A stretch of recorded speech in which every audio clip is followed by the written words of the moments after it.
أشهد أن محمد رسول الله۔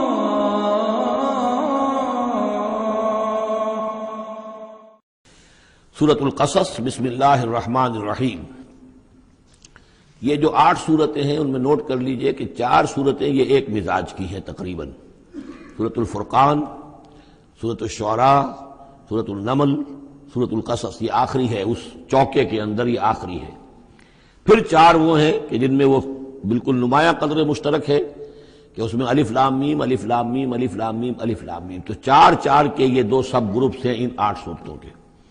لیکن پہلے سب گروپ میں سے ایک صورت وہ ہے کہ جو بغیر حروف مقطعات کے ہے، باقی 2 تاسین میم سے، ایک تاسین سے۔ اور ایک نقطہ یہ نوٹ کر لیجئے کہ اکثر و بیشتر صورتیں جو آئی ہیں، طٰہٰ، سورہ طٰہٰ جو ہے اس میں توئے آئی ہے شروع میں، اور اس میں بھی اکثر و بیشتر حصہ حضرت موسیٰ علیہ السلام کے واقعات پر مشتمل ہے۔ یہ تاسین میم، تاسین، ان میں بھی آپ نے حضرت موسیٰ کا ذکر جو ہے ہر صورت کے اندر موجود ہے۔ تو اس میں اشارہ کیا ہے بعض حضرات نے کہ حروف مقطعات جو ہیں ان کی ایک توجیہ یہ بھی کی گئی ہے کہ یہ جو حروف ہیں اب عربی اور عبرانی زبان کے، یہ چیزوں کی اشکال سے اخذ کیے گئے ہیں۔ بعض زبانوں کے حروف جو ہیں وہ آوازوں پر مبنی ہیں، اور بعض کے جو ہے جیسے چینی زبان ہے وہ بھی چیزوں کی شکلوں سے وہ ان کے الفابیٹس بنے ہیں۔ تو عبرانی اور عربی کے بھی جو ہے وہ اصل میں چیزیں یا اشیاء، ان کی شکلوں سے انہوں نے حروف اپنے اخذ کیے ہیں۔ مثلا توئے کو وہ لکھتے ہیں سانپ کی طرح، وہ سانپ جو ہے اس کا وہ پھن لے کر، اگر جو ناگ جو ہے اس نے پھن اٹھایا ہوا ہے اور نیچے کنڈلی ماری ہوئی ہے، یہ توئے ہے۔ تو طا جو ہے وہ گویا کہ سانپ کی علامت ہے، نون جو ہے وہ مچھلی کی علامت ہے۔ نون یوں کر کے اور ایک طرف اس کے نقطہ ڈال دے تو بالکل مچھلی، آپ نے کبھی دیکھا ہوگا تو اکثر و بیشتر جو بھی ڈرائنگز ہوتی ہیں، پینٹنگز ہوتی ہیں، وہ مچھلی کی شکل نون کی ہے، اس لیے ذَنُّون کہا گیا، مچھلی والا۔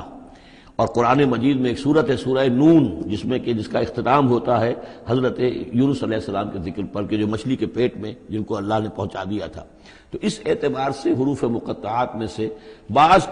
چیزیں جو ہیں مناسبت والی نظر آتی ہیں۔ تو یہ جو صورتیں ہیں، سورہ شعراء اس میں بڑی تفصیل کے ساتھ آیا ہے، سورہ طٰہٰ میں وہ تو میں آپ کو بتا چکا ہوں کہ 8 میں سے 5 رکوع پورے حضرت موسیٰ علیہ السلام کے حالات پر ہیں۔ اسی طرح اب جو صورت یہ آ رہی ہے سورہ قصص، اس میں بھی حضرت موسیٰ علیہ السلام کے حالات اس میں ذرا اور پہلے کے ہیں۔ ہم اس سے پہلے پڑھ چکے ہیں کہ جب مدین سے واپس آ رہے تھے تو آپ کو نبوت ملی ہے، لیکن مدین پہنچ کیسے گئے، یہ واقعہ آپ کو سورہ قصص میں ملے گا۔ کہ یہ جو تو گویا کہ اس تدریج سے حضرت موسیٰ کے حالات آ رہے ہیں کہ جیسے کہ جو آخری دور کے تھے ان کی زندگی کے وہ پہلے آئے ہیں، سورہ بقرہ میں، سورہ اعراف میں۔ پھر اس کے بعد جو ہے اس سے پہلے کے وہ پھر آپ کو 3 صورتوں میں ملے ہیں، اور بالکل ابتدائی دور کی جو چیزیں وہ سورہ قصص میں ملیں گی۔ طاسین میم تلک آیات الکتاب المبین، یہ ایک روشن کتاب کی آیات ہیں۔ نتلو علیک من نبأ موسیٰ وفرعون بالحق لقوم یؤمنون۔ اب دیکھیں یہاں شروع ہی سے بات ہو رہی ہے حضرت موسیٰ علیہ السلام کے بارے میں۔ ہم سناتے ہیں آپ کو کچھ احوال موسیٰ کے اور فرعون کے، بالحق، حق کے ساتھ، لقوم یؤمنون، ان لوگوں کے لیے جو ایمان لاتے ہیں یا ایمان لائیں یا ایمان والے ہیں۔ ان فرعون علا فی الارض، یقیناً فرعون نے بہت سرکشی کی تھی زمین میں، بہت ادھم مچایا تھا۔ وجعل اہلہا شیعا، اور زمین میں بسنے والوں کو اس نے طبقات میں یا گروہوں میں تقسیم کر دیا تھا، حاکم اور محکوم۔ ایک قوم جو ہے قبطی وہ حاکم تھی اور بنی اسرائیل محکوم۔ یستضعف طائفۃ منہم، اس نے دبایا ہوا تھا نیچے ایک گروہ کو، بنی اسرائیل کو دبایا ہوا تھا اور شدید ان کے اوپر جو ہے سختیاں ہو رہی تھیں۔ یذبح ابناہم، ان کے بیٹوں کو ذبح کر دیتا تھا، یستحیی نساءہم، اور زندہ رکھتا تھا ان کی بیویوں کو، ان کی عورتوں کو۔ انہ کان من المفسدین، یقیناً وہ فساد مچانے والوں میں سے تھا۔ وَنُرِيدُ أَن نَّمُنَّ عَلَى الَّذِينَ اسْتُضْعِفُوا، اور ہم نے یہ ارادہ کیا کہ ہم احسان کریں ان پر کہ جو دبا لیے گئے ہیں، جنہیں ستایا جا رہا ہے، دبایا جا رہا ہے، پیسا جا رہا ہے، جن پر ظلم ہو رہا ہے، ہم ان پر احسان فرمائیں۔ فی الارض، زمین میں۔ وَنَجْعَلَهُمْ أَئِمَّةً، اور ہم انہی کو امام بنائیں، اب ان کو دنیا میں طاقت دیں، سربلندی دیں۔ وَنَجْعَلَهُمُ الْوَارِثِينَ، اور انہی کو ہم وارث بنا دیں۔ وَنُمَكِّنَ لَهُمْ فِي الْأَرْضِ، اور ان کو زمین میں تمکن عطا کریں۔ وَنُرِيَ فِرْعَوْنَ وَحَامَانَ وَجُنُودَهُمَا مِنْهُمْ مَا كَانُوا يَحْذَرُونَ، اور دکھا دیں فرعون کو بھی اور حامان کو بھی، حامان ان کا وزیر تھا، اور فرعون کو اور حامان کو وجنودہما، اور ان دونوں کے لشکروں کو، منہم ما کانوا یحذرون، جس چیز سے وہ ڈرتے تھے۔ اب ما کانوا یحذرون میں ایک تو کچھ روایات ہیں جو ہماری تفسیری جو روایات ہیں ان میں کثرت سے آ گئی ہیں، اور وہ یہ ہے کہ خواب دیکھا تھا اس نے کہ اسرائیلیوں میں ایک بیٹا پیدا ہوا ہے، فرعون نے خواب دیکھا تھا کہ جو تمہاری مملکت کو برباد کر دے گا، تمہیں ختم کر دے گا۔ اسی خواب کے بعد اس نے، جیسے کہ حضرت مسیح کے بارے میں انجیل میں یہ ہے صراحت کے ساتھ، اور اس کے بعد جو ہے وہ وہاں پہ جو بھی نوزائیدہ بچہ تھا اس کو قتل کرنے کا معاملہ شروع ہو گیا تھا۔ یہی معاملہ کہتے ہیں، لیکن قرآن میں بھی اس کا ذکر نہیں ہے اور تورات میں بھی ذکر نہیں ہے، البتہ تالمود میں اس کا ذکر موجود ہے، اور تالمود سے پھر یہ روایات جو ہیں ہماری تفسیری روایات کے اندر آ گئی ہیں۔ ما کانوا یحذرون کی ایک دوسری توجہ یہ بھی ممکن ہے کہ ہو، واللہ عالم، لیکن ایک دوسری توجہ بھی ہے کہ انہیں یہ اندیشہ ہو گیا تھا کہ یہ قوم جو ہے اب اس تیزی کے ساتھ بڑھ رہی ہے، اس کی تعداد اتنی تیزی سے بڑھ رہی ہے کہ یہ ہمارے لیے خطرہ بن سکتے ہیں۔ بالکل وہ معاملہ ہے جو آج سے کوئی 20 سال پہلے ہوا تھا ہندوستان میں، جو نسل بندی کا معاملہ تھا کہ مسلمانوں کی تعداد اتنی تیزی سے بڑھ رہی تھی کہ ہندوؤں کو یہ اندیشہ ہوا کہ ان کی تعداد جو ہے وہ آبادی اتنی تیزی سے بڑھ رہی ہے کہ ہمارے لیے یہ خطرہ بن جائیں گے، لہذا ان کو روکنے کے لیے وہ نسل بندی اور جبری نسل بندی، پھر اس میں طرح طرح کے طریقے اختیار کیے گئے۔ اسی کی وجہ سے پھر وہاں مسلمانوں نے پہلی مرتبہ کانگریس کے خلاف یعنی انتخابی معرکے کے اندر بغاوت کی تھی، جس کی وجہ سے کہ اندرا گاندھی جو ہے ہار گئی تھی۔ تو یہ معاملہ جو ہے محسوس ہوتا ہے کہ وہاں یہ محسوس کیا جا رہا تھا کہ یہ جس تیزی کے ساتھ ان کی افزائش نسل ہو رہی ہے یہ ہمارے لیے خطرہ بن سکتے ہیں۔ یہ وجہ ہے کہ ان کے بچوں کو جو نرینہ اولاد ہے انہیں قتل کیا جا رہا تھا۔ بہرحال یہ دونوں توجیحات ممکن ہے، واللہ عالم۔ وَأَوْحَيْنَا إِلَىٰ أُمِّ مُوسَىٰ أَنْ أَرْضِعِيهِ فَإِذَا خِفْتِ عَلَيْهِ فَأَلْقِيهِ فِي الْيَمِّ وَلَا تَخَافِي وَلَا تَحْزَنِي إِنَّا رَادُّوهُ إِلَيْكِ وَجَاعِلُوهُ مِنَ الْمُرْسَلِينَ صدق اللہ العظیم۔ اور ہم نے وحی کر دی موسیٰ کی والدہ کو کہ اسے دودھ پلاتی رہو، کہ کوئی تلاشی کے لیے لوگ آ رہے ہیں اور کوئی پکڑے جانے کا خوف ہے۔ فَأَلْقِيهِ فِي الْيَمِّ، تو اسے ڈال دینا دریا میں، نیل میں۔ وَلَا تَخَافِي وَلَا تَحْزَنِي، اور کوئی خوف نہ کھانا، کوئی رنجیدہ مت ہونا۔ اِنَّا رَادُّوهُ إِلَيْكَ، ہمارا وعدہ ہے کہ ہم اس بچے کو لوٹا دیں گے تمہاری طرف، تمہارے پاس واپس لے آئیں گے۔ وَجَاعِلُوهُ مِنَ الْمُرْسَلِينَ، اور اسے ہم نے بنانا ہے اپنے رسولوں میں سے۔ فَالْتَقَطَهُ آلُ فِرْعَوْنَ، تو فرعون کے گھر والوں نے اسے اٹھا لیا۔ اسی سے لفظ لقطہ بنا ہے، لقطہ کہتے ہیں کوئی چیز گری پڑی کہیں ہو اس کو اٹھا لیا جائے، تو لقطے کے احکام ہیں پھر شریعت کے اندر۔ فَالْتَقَطَهُ، اٹھا لیا اس کو آلُ فِرْعَوْنَ لِيَكُونَ لَهُمْ عَدُوًّا وَحَزَنًا، آل فرعون نے، فرعون کے گھر والوں نے اسے اٹھا لیا تاکہ وہ بن جائے ان کے لیے دشمن اور غم کا باعث۔ اس کا مطلب یہ نہیں کہ ان کا یہ ارادہ تھا، ان کو یہ معلوم تھا، بلکہ یہ نتیجہ ہے، یہ گویا کہ آخری نتیجہ جو نکلا اس کا کہ وہی بچہ جس کو انہوں نے نکالا دریائے نیل سے، بعد میں ان کے لیے وہ ایک ان کی تکلیف کا موجب بنا۔ ان فرعون و حامان و جنودہما کانوا خاطئین، یقین فرعون اور حامان اور ان کے لشکر جو ہے وہ چوک گئے، خطا کھائی۔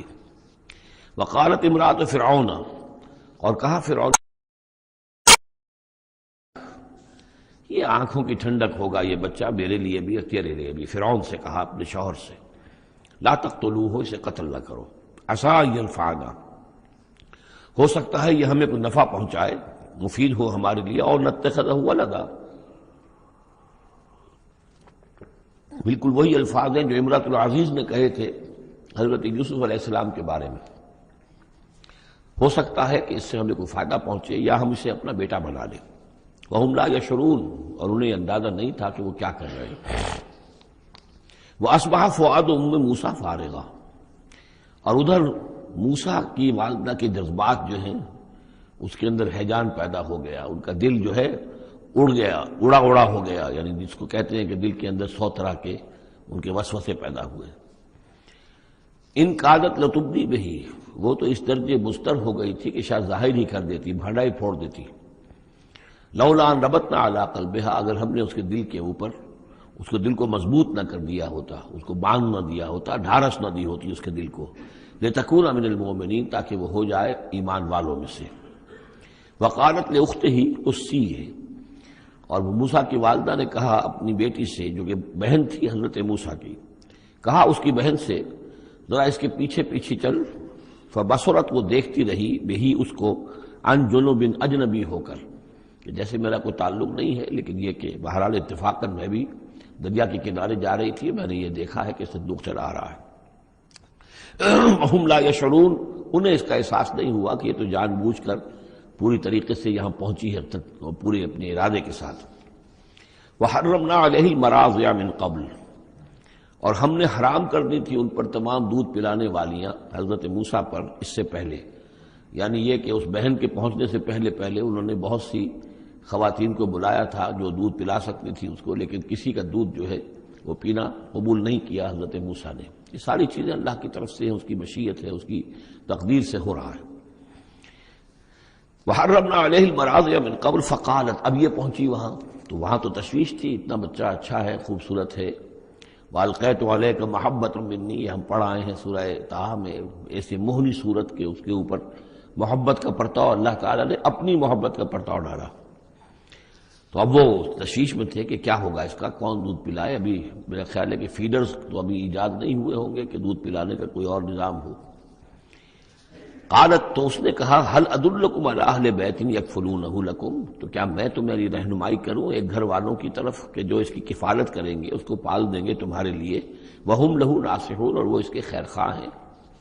فرددناہ الی امہ کی تقر عینہا، تو ہم نے لوٹا دیا اسے اس کی والدہ کی گود میں تاکہ اس کی آنکھیں ٹھنڈی رہیں، ولا تحزن، اور وہ رنجیدہ نہ ہو، ولتعلم ان وعد اللہ حق، اور تاکہ اس کو معلوم ہو جائے ام موسیٰ کو کہ اللہ کا وعدہ حق ہے، سچا ہے، جو اس نے کہا تھا کہ لوٹا دیں گے وہ لوٹا دیا۔ ولکن اکثرہم لا یعلمون، لیکن اکثر لوگ جانتے نہیں ہیں۔ ولما بلغ اشدہ واستوى آتیناہ حکما وعلما، اور جب وہ پوری قوت کو پہنچا، جوانی کو پہنچا، بھرپور جوانی کو، اپنی پوری پختگی کو پہنچ گیا، استوا، اور وہ گویا کہ تمام جو ان کے ظاہری اور باطنی قوا ہیں وہ پورے ایک اعتدال کے ساتھ جم گئے۔ آتیناہ حکما وعلما، ہم نے اسے حکم اور علم عطا فرمایا۔ اس سے یہ بھی مراد دی جا سکتی ہے کہ اسی وقت ان کو یہ نبوت جو ہے وہ مل گئی، لیکن یہ کہ عام خیال یہ ہے کہ نبوت بعد میں ملی ہے۔ تو حکم، حکمت اور علم دیا۔ وَكَذَلِكَ نَجْزِي الْمُحْسِنِينَ، اور اسی طرح ہم بدلہ دیتے ہیں احسان کی روش اختیار کرنے والوں کو، نیکوکاروں کو۔ وَدَخَلَ الْمَدِينَةَ عَلَىٰ حِينِ غَفْلَةٍ مِّنْ أَهْلِهَا، اور ایک روز وہ داخل ہوئے گاؤں میں، شہر میں، ایسے وقت میں کہ اس کے شہر کے لوگ جو ہیں غفلت میں تھے۔ اب یہ ذہن میں رکھیے یہ محل میں رہتے ہیں، اور محل آپ کو معلوم ہے شہر سے باہر ہوتے ہیں، علیحدہ ہوتے ہیں، اور بستی جہاں پر کہ زیادہ وہ جو بھی ہے ڈاؤن ٹاؤن جسے آج کل کہا جاتا ہے، وہ ان کا شہر کا مرکزی مقام ہوگا، اور یا تو یہ کہ اعلیٰ صبح کا وقت ہوگا جبکہ ابھی لوگ بری طرح بیدار نہیں ہوئے ہیں، گھروں میں ہیں، یا یہ کہ دوپہر کا وقت ہو کہ جس میں لوگ قیلولہ کر رہے ہیں۔ وہ داخل ہوئے، دخل المدینۃ علی حین غفلۃ من اہلہا، جبکہ اس کے آپ لوگ جو ہیں وہ غفلت میں تھے۔ فوجد فیہا رجلین یقتتلان، تو پایا اس میں دو اشخاص کو لڑتے ہوئے۔ ھذا من شیعتہ، یہ اس کی قوم میں سے تھا ایک، یعنی ایک تو تھا اسرائیلی، وھذا من عدوہ، اور دوسرا تھا کہ جو اس کے دشمنوں میں سے تھا، یعنی وہ قبطی تھا۔ فاستغاثہ الذی من شیعتہ، تو مدد مانگی اور دہائی دی اس شخص نے جو موسیٰ کی قوم میں سے تھا، علی الذی من عدوہ، اس کے مقابلے میں کہ جو دشمن قوم سے تعلق رکھتا تھا۔ فوقظہ موسیٰ، تو حضرت موسیٰ نے اس کی مدد کے لیے اقدام کیا اور ایک مکہ رسید کیا اس کو، فقضى علیہ، اور اس کا کام تمام کر دیا، اس ایک ہی ضرب سے وہ شخص ہلاک ہو گیا۔ قال ھذا من عمل الشیطان، اب تنبہ ہوا کہ یہ تو شیطان کا معاملہ ہو گیا، شیطان کا عمل ہوا۔ انہ عدو مضل مبین، ان کی نیت قتل کرنے کی نہیں تھی، لیکن یہ ہے کہ وہ ضرب ایسی شدید لگی کہ وہ مر گیا۔ انہ یقیناً شیطان جو ہے وہ تو دشمن ہے اور گمراہ کرنے والا ہے کھلا۔ قال رب انی ظلمت نفسی فاغفر لی فغفر لہ، انہوں نے عرض کیا اللہ سے، پروردگار میں نے ظلم کیا اپنی جان پر، پس مجھے بخش دے، اور پس اللہ نے اسے بخش دیا۔ انہ هو الغفور الرحیم، یقیناً وہ غفور ہے اور رحیم ہے، بخشنے والا، رحم فرمانے والا۔ قال رب بما انعمت علی فلن اکون ظہیرا للمجرمین، تو اب انہوں نے وعدہ کیا پروردگار تو نے جو مجھ پر انعام فرمایا اور مجھے بخش دیا ہے تو میں اب آئندہ کبھی بھی مددگار نہیں بنوں گا کسی بھی مجرم کا، کسی غلط کار شخص کا۔ فاصبح فی المدینۃ خائفا یترقب، اب صبح کے وقت ان پر جو ہے شہر کے اندر وہ صبح ہوئی، انہیں صبح کو جب اٹھے خائفا، اب خوف طاری تھا کہ مجھ ایک شخص قتل ہو گیا ہے، کس نے قتل کیا ہے، بہت کافی دھوم مچی ہوئی ہوگی، کس نے قتل کیا ہے، قاتل کون ہے، اب یہ کہ راز کھل نہ جائے، لوگوں کو معلوم نہ ہو جائے۔ خائفا یترقب، خوف زدہ بھی تھے اور ادھر ادھر دیکھ رہے تھے چوکنے ہو کر کہ کہیں سے کوئی آہٹ، کوئی کسی جگہ سے کوئی ایسی بات تو نہیں آ رہی کہ میرا جرم معلوم ہو گیا ہو۔ فَإِذَا الَّذِي اسْتَنصَرَهُ بِالْأَمْسِ يَسْتَصْرِخُهُ، تو اچانک دیکھا کہ وہی شخص جس نے کل ان سے مدد مانگی تھی وہ پھر چلا رہا ہے، فریاد کر رہا ہے کہ میری مدد کیجیے۔ قال له موسیٰ انک لغوی مبین، حضرت موسیٰ علیہ السلام نے فرمایا کہ مجھے معلوم ہوتا ہے کہ تم ہی زیادہ شریر ہو، صریح، کل بھی تمہاری لڑائی ہو رہی تھی ایک قبطی کے ساتھ اور میرے ہاتھوں وہ قبطی مارا گیا بغیر میرے کسی ارادے کے، آج پھر تم نے ایک جھگڑا مول لے رکھا ہے، تو معلوم ہوتا کہ تم ہی ہو غوی، حد سے بڑھنے والے اور مبین، کھلا۔ فلما اراد ان یبطش بالذی هو عدو لهما، یہ بات تو کہی اس اسرائیلی سے، لیکن کوشش یہ کی، ارادہ کیا کہ دوسرا جو دشمن قوم سے تھا اس کو پکڑ لیں، یعنی جو زیادتی کر رہے تھے، اب مارا نہیں لیکن پکڑنے کے لیے، تاکہ وہ شخص جو ہے اسرائیلی کو مار نہ سکے، تو اس کو پکڑے، آگے جب بڑھے کہ اس کو پکڑے، وہ یہ شخص سمجھا وہ اسرائیلی کی غالباً مجھے سزا دینے کے لیے آ رہا ہے، جو کہا یہ تھا کہ انک لغوی مبین، تو چونکہ اس الفاظ اس کی طرف تھے اور پکڑ رہے تھے اس کو، اس نے سمجھا کہ مجھے پکڑنے کے لیے یہ اقدام کر رہے ہیں۔ قال یا موسیٰ، اب وہ خود بول اٹھا، چیخ اٹھا، اس نے کہا اے موسیٰ ترید ان تقتلنی، کیا تم چاہتے ہو کہ مجھے قتل کر دو، کما قتلت نفسا بالامس، جیسے کہ تم نے ایک جان کو کل قتل کر دیا تھا، گویا کہ خود اس نے بھانڈا پھوڑ دیا کہ وہ کل جو قتل ہوا تھا وہ اصل میں موسیٰ علیہ السلام کے ہاتھوں ہوا۔ ان ترید الا ان تکون جبارا فی الارض،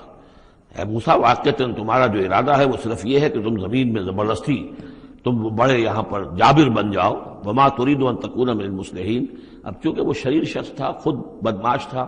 چاہے اسرائیلی تھا، لیکن اس کا جو کردار سامنے آ رہا ہے وہ یہ ہے،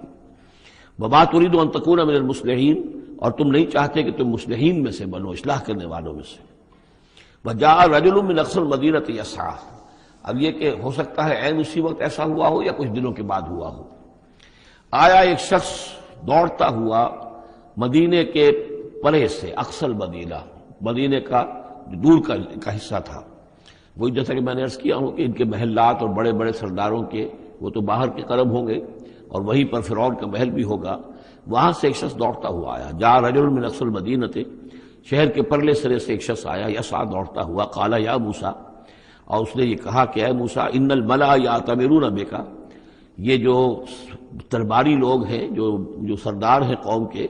وہ اس وقت مشورہ کر رہے ہیں تمہارے بارے میں لیقتلوک، کہ تمہیں قتل کر دیں،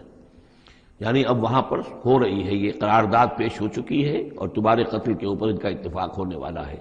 یعنی یہ کہ اب یہ کھل بھی گیا کہ انہوں نے ان کے ہاتھوں ایک قبطی مارا گیا ہے۔ ویسے بھی وہ سمجھتے ہوں گے کہ یہ جو ہماری ایک غلام قوم کا ایک فرد جو ہے، ہم نے چونکہ اپنے ہاں ہی رکھ کر اسے پالا ہے تو اس کے اندر اتنی سرکشی پیدا ہو گئی ہے، اور اگر اس نے ہماری اس غلام قوم کے اندر کوئی آزادی کی روح پھونک دی اور وہ کھڑے ہو گئے تو ہمارے لیے تو بڑا معاملہ جو ہے وہ مشکل ہو جائے گا، لہذا بہتر یہ ہے کہ اس کو قتل کر دیا جائے۔ ان الملأ یأتمرون بک لیقتلوک فاخرج انی لک من الناصحین، تو اب یہاں سے جان بچا کر چلے جاؤ، اس لیے کہ میں تمہارا خیر خواہ ہوں، میں تمہیں صحیح بات جو ہے تمہاری بھلائی کی بتا رہا ہوں۔ فخرج منہا خائفا یترقب، تو نکلے وہاں سے حضرت موسیٰ علیہ السلام ڈرتے ہوئے، اور وہی یترقب، اب ادھر سے بھی جب کسی شخص کو ایسا اندیشہ ہو تو ذرا سی آہٹ جو ہے اسی پر وہ چوکنا ہوتا ہے، تو وہی کیفیت ان کی تھی۔ قال رب نجنی من القوم الظالمین، انہوں نے اللہ سے دعا کی پروردگار مجھے نجات دے اس ظالموں کی قوم سے۔ ولما توجہ تلقاء مدین، اور جب وہ اب انہوں نے رخ کیا مدین کی طرف، اتنا جغرافیہ اب آپ کے سامنے ہے، وہ سینائی پیننسولا، وہ تکون، اس کے اس سائڈ پر مدین کا علاقہ ہے، اس سائڈ پر مصر ہے، بیچ میں سینائی پیننسولا ہے۔ اب یہاں سے یہ چلے ہیں تو پورا یہ جو ان کو اب سینائی کا علاقہ ہے، صحرائے سینا، یہ کراس کرنا ہے اور مدین جانا ہے۔ فلما توجہ تلقاء مدین، جب انہوں نے رخ کیا اپنا مدین کی جانب، قال تو کہا عسیٰ ربی ان یہدینی سواء السبیل، امید ہے مجھے کہ میرا رب مجھے راستہ دکھائے گا سیدھی راہ کا، یعنی یہ کہ میں کہیں بھٹک نہیں جاؤں گا۔ میں اس صحرا کے اندر، ظاہر بات ہے صحرا میں نقودت میں کوئی آدمی غلط راستے پر پڑ جائے تو ویسے ہلاک ہو جائے گا۔ عسیٰ ربی، مجھے امید ہے کہ میرا رب مجھے راستہ بتائے گا اور صحیح راستے پر چلائے گا، سیدھی راہ پر۔ ولما ورد ماء مدین، اب کتنی دیر لگی ہوگی، کتنا وقت لگا ہوگا، جب مدین کے کنویں پر پہنچے۔ مدین کی آبادی ہے، اس کے باہر کنواں ہے، کنویں کے اوپر جو ہے رہٹ چل رہے ہیں، یا کنویں سے پانی کھینچ کر پلایا جا رہا ہے جانوروں کو، بھیڑوں بکریوں کو اور جانوروں کو۔ وجد علیہ امتن، پایا انہوں نے وہاں پر ایک قوم کو، ایک گروہ کو، من الناس یسقون، لوگوں میں سے ایک گروہ وہاں جمع تھا اس کنویں پر، پانی پلا رہے تھے۔ کسے پلا رہے تھے؟ اپنے اپنے جانوروں کو، بھیڑیں بکریاں تھیں سب کے پاس، وہ کھینچ کھینچ کر پانی جو ہے وہ کہیں ڈالتے تھے کہ جہاں سے پھر ان کی بھیڑیں بکریاں پانی پیتی تھیں۔ ووجد من دونہم امرأتین تذودان، اور ان کے پرے انہوں نے دیکھا کہ دو عورتیں ہیں جو اپنی بکریوں کو روک کر تھام کر کھڑی ہیں، یعنی بکریاں چاہتی ہوں گی پیاس کی وجہ سے پانی کی طرف آنا، لیکن وہ انہیں روک رہی تھی کہ نہیں ابھی ہماری باری نہیں ہے، رکھیوں روک رہی تھی۔ قال ما خطبکما، حضرت موسیٰ نے ان دونوں سے سوال کیا یہ آپ لوگوں کا کیا معاملہ ہے، کیوں آپ کھڑی ہیں یہاں؟ قالتا لا نسقی حتی یصدر الرعاء، انہوں نے کہا کہ ہم نہیں اپنے اس گلے کو پانی پلا سکتی جب تک کہ یہ تمام چرواہے چلے نہ جائیں۔ یہ چرواہے جو ہیں پانی پلا کے جب چلے جاتے ہیں اپنے گلوں کو لے کر، پھر ہم جاتی ہیں اور جا کر اپنے ان بھیڑوں بکریوں کو پانی پلاتی ہیں۔ وہ ابونا شیخ کبیر، ہمارا والد جو ہے وہ بہت بوڑھے شخص ہیں، ضعیف ہیں، مطلب یہ کہ کوئی مرد، جوان مرد ہے نہیں، والد ہیں گھر میں تو وہ بوڑھے ہیں، یہ کام جو کہ مردوں کی کرنے کا تھا وہ ہمیں عورتوں کو کرنا پڑ رہا ہے۔ اب ظاہر بات ہے کہ ان چرواہوں سے کون جھگڑے، تو اس لیے کہ ہم اس میں جو ہے اپنی باری کے معاملے میں ہم نے یہی طے کیا ہوا کہ یہ سب پانی پلا کے چلے جائیں اپنے اپنے ریوڑ لے کر، تو پھر ہم پانی پلاتی ہیں۔ فسقا لہما، حضرت موسیٰ علیہ السلام تو تھے قوی ہیکل تھے، انہوں نے کہا نہیں، ان کی وہ غیرت جو ہے، انہوں نے پانی پلایا، ادھر ادھر ہٹایا ان کو جو بھی چرواہے تھے، اور ان کو پانی کھینچ کر پلایا ان کی بھیڑوں بکریوں کو۔ ثم تولی الی الظل، اب وہ تو لے کر اپنی بھیڑوں بکریوں کو چلی گئی اپنے گھر، اور یہ پھر کسی سائے کی طرف انہوں نے رخ کیا، پھر مڑے ایک سائے کی طرف، کسی درخت کے سائے میں جا کر بیٹھ گئے، اور انہوں نے اب دعا مانگی۔ قال رب انی لما انزلت الی من خیر فقیر، یہ بڑی اہم دعا ہے، یاد کر لینی چاہیے۔ اے اللہ جو خیر بھی تو میری جھولی میں ڈال دے میں اس کا محتاج ہوں۔ یہ انتہائی عاجزی کی دعا ہے۔ اب ایک شخص ہے، محل میں پلا بڑھا، وہاں سے نکل کے بھاگا ہے جان بچا کر، پورا سینائی پیننسلا کراس کیا ہے، کیا سختیاں جھیلی ہوں گی، اب یہاں پہنچے ہیں، کوئی جاننے والا نہیں، کوئی پہچان والا نہیں، ایک بالکل یوں سمجھیے کہ غربت کی حالت ہے۔ تو اب اس حالت میں ہوتا ہے کہ انسان، ایک تو فقیر وہ ہوتا ہے جو کہتا ہے ٹھسے کے ساتھ میں اتنے پیسے لوں گا، میں 5 روپے سے کم نہیں لوں گا۔ ایک غریب فقیر وہ ہوتا ہے، وہ کہتا ہے کہ مجھے جو بھی دے دیں، میں تو اس قدر محتاج ہوں۔ تو یہ گویا کہ انتہائی احتیاج کی کیفیت۔ رب انی لما انزلت الی من خیر فقیر، پروردگار میں تو اب فقیر ہوں، جو خیر بھی تو میری جھولی میں ڈال دے، اس درجے میری حالت اب خستہ ہے۔ فجاءت احداہما تمشی علی استحیاء، اب ان 2 عورتوں میں سے 2 لڑکیوں میں سے ایک آئی اس کے پاس چلتی ہوئی شرم کے ساتھ، لجاجت کے ساتھ اور شرم کے ساتھ۔ قالت ان ابی یدعوک، اس نے کہا کہ میرے والد آپ کو بلا رہے ہیں، لیجزیک اجر ما سقیت لنا، تاکہ آپ کو بدلہ دیں، اجر دیں، آپ نے جو مشقت اٹھائی جھیلی، پانی کھینچا کنویں سے ہماری بھیڑوں بکریوں کے لیے، تو اجر ما سقیت لنا، ہمارے والد چاہتے ہیں کہ آپ کو کچھ اس کا اجر دیں۔ فلما جاءہ، جب وہ وہاں پہنچے اس کے پاس، وقص علیہ القصص، اور سارا قصہ انہیں سنایا، ساری بات سنائی، سارا بیان۔ قال لا تخف، انہوں نے کہا اب ڈرو نہیں، نجوت من القوم الظالمین، تم نجات پا چکے ہو اب ظالموں کی قوم سے، یعنی یہاں تک ان کی رسائی نہیں ہے، یہاں آرام سے رہو، کوئی تمہیں کھٹکا نہیں ہوگا، کوئی اندیشہ نہیں ہوگا۔ ان کے بارے میں اصل میں اختلاف ہے کہ بعض لوگ انہیں شعیب قرار دیتے ہیں، حضرت شعیب علیہ السلام مدین میں کیونکہ انہیں مبعوث کیا گیا، اور اسی اعتبار سے علامہ اقبال کا بھی وہ شعر ہے کہ اگر کوئی شعیب آئے میسر، شبانی سے کلیمی 2 قدم ہے، یعنی حضرت موسیٰ علیہ السلام چرواہے کی حیثیت سے حضرت شعیب کی خدمت میں رہے، 8 سال یا 10 سال ان کی خدمت گزاری کی، تو اس کے نتیجے میں ان میں وہ اوصاف پیدا ہو گئے، ان کی تربیت کے نتیجے میں کہ وہ چرواہے سے بڑھ کر کلیم بن گئے، اللہ کے کلیم بن گئے۔ تو یہ تربیت حضرت شعیب کی ہے، لیکن یہ بات غلط ہے۔ اصل میں حضرت شعیب کا معاملہ ہم پڑھ چکے ہیں کہ وہ اللہ کے رسول تھے، اور رسول اگر تو زمانہ انہی کا تھا جبکہ ابھی وہ دعوت دے رہے تھے، تب بھی وہاں رنگ کچھ اور ہونا چاہیے تھا بالکل، اور اگر وہ رسول اس وقت ہیں جبکہ قوم ختم ہو چکی ہے، اور اس کے بعد جو بھی اہل ایمان بچ گئے ہیں اور حضرت شعیب بچ گئے ہیں، اگر یہ اس کے بعد کا مسئلہ ہے تو ان کا جو مقام ہونا چاہیے تھا وہاں پر یہ ممکن نہیں ہے کہ ان کی بیٹیاں اس طریقے پہ پریشان ہو اور کوئی جو ہے ان کی امت میں سے کوئی ان کی خبر گیری کرنے والا نہ ہو۔ تو وہ پکچر بالکل بنتی نہیں ہے یہ۔ اور حضرت شعیب کا معاملہ جو ہے ظاہر بات ہے کہ یہ اس کے اندر فصل ہے، اگرچہ یقین کے ساتھ ہمیں معلوم نہیں۔ یہ گویا کہ بعد میں جو قوم وہاں آباد ہوئی ہے حضرت شعیب کے ساتھ، جو لوگ صاحب ایمان بچ گئے اور ان سے دوبارہ جو وہاں پر جو بھی آبادی ہوئی ہے، اس میں کچھ اچھے لوگ، ظاہر بات ہے کہ ان میں تو ابھی اچھے اثرات بھی تھے، تو ان میں سے یہ بزرگ تھے، ابھی ہو سکتا ہے 100 سال ہو چکے ہوں لیکن ابھی کچھ نہ کچھ اثرات تھے، تو یہ بزرگ آدمی، ضعیف آدمی جو ہے یہ ایک نیک آدمی تھے۔ قالت احداہما یا ابت استاجرہ، ان میں سے ایک نے کہا، بیٹیوں میں سے، لڑکیوں میں سے ایک نے، ابا جان ان کو ملازم رکھ لیں، اجرت پر رکھ لیں، استاجر ہو۔ یہ استاجری اور اجیری یہ دونوں جو ہیں، اجیر اور مستاجر، در حقیقت یہ آجر اور اجیر وہ ہے کہ جو اجرت کے اوپر کام کرتا ہو، اور مستاجر وہ ہے جو کسی کو اجرت پر کام کرنے کے لیے رکھے۔ استاجر، مستاجر اس سے اس میں فاعل بنے گا۔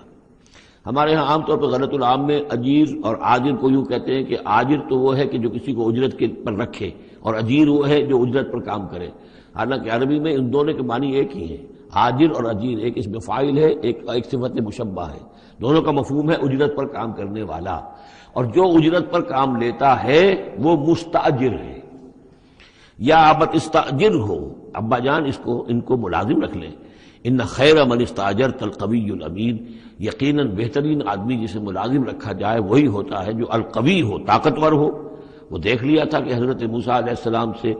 کوئی جو ہے وہ وہاں کے چرواہوں میں سے کسی نے الجھنے کی کوشش نہیں کی، وہ ڈر کے ادھر ادھر ہو گئے اور کسی نے جو ہے ان کو روکا نہیں۔ تو طاقت والے بھی ہیں اور امین ہیں، انہوں نے یہ مشاہدہ کر لیا تھا کہ کوئی بری نگاہ حضرت موسیٰ نے نہیں ڈالی ہوگی ان لڑکیوں پر۔ تو ظاہر بات ہے کہ اس معاملے میں تو عورت کا جو ہے احساس بہت بیدار ہوتا ہے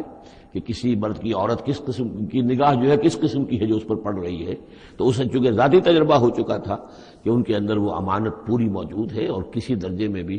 نگاہ کی خیانت بھی ان میں نہیں ہے۔ تو جس شخص کی نگاہ میں خیانت نہیں ہے وہ اور کسی معاملے میں کیا خیانت کرے گا؟ کہ قالت احداہما یا ابت استاجر ہو ان خیر من استاجرت القوی الامین، ابا جان ان کو ملازم رکھ لیجئے، اس لیے کہ ملازمت کے لیے بہترین شخص وہی ہوتا ہے جو طاقتور بھی ہو، کام کر سکے خوب، اور یہ کہ امین ہو، اعتبار کے قابل ہو۔ قال انی ارید ان انکحک احدی ابنتی ہاتین، انہوں نے کہا وہ صاحب جو بزرگ ہیں شیخ مدین کہ میں یہ ارادہ رکھتا ہوں، میرا خیال ہے کہ اپنی بیٹیوں میں سے ایک کو تمہارے نکاح میں دے دوں اے موسیٰ، علی ان تأجرنی 8 حجج، لیکن اس پر کہ تم 8 سال تک میرے ہاں اجرت پر کام کرو، میری ملازمت کرو۔ یہ جو مہر کا معاملہ ہے یہ پھر پچھلے زمانے میں ایسا ہی ہوگا جیسے آج کل پٹھانوں میں بھی ہوتا ہی ہے ابھی، کہ وہ مہر جو ہے وہ والدین لے لیتے ہیں رقم جو ہے، گویا کہ وہ اس لڑکی کو جو پالا ہے پوسا ہے تو یہ در حقیقت اس کا بدل ہے وہ جو لے رہے ہیں کہ ہم نے اس کو پالا پوسا، آپ تمہارے حوالے کر رہے ہیں تو ہمیں اس کی رقم دو، جبکہ اسلام میں آ کر اس کو بدل دیا گیا ہے، مہر جو ہے لڑکی کا حق ہے، وہ اس کے والدین کا حق نہیں ہے۔ البتہ اس وقت معلوم ہوتا ہے کہ رواج یہی تھا کہ چونکہ اپنی بیٹی نکاح میں دینے کے لیے تیار ہو رہے ہیں تو اس کے عوض اپنی ملازمت کروانا چاہتے ہیں کہ تم میری ملازمت کرو، میری خدمت کرو 8 برس تک، تو یہ گویا کہ بدل ہو جائے گا اس کا کہ میں اپنی ایک بیٹی کا نکاح تم سے کر دوں گا۔ فَإِنْ أَتْمَمْتَ 10 فَمِنْ عِنْدِكَ، اور اگر تم 10 سال کر دو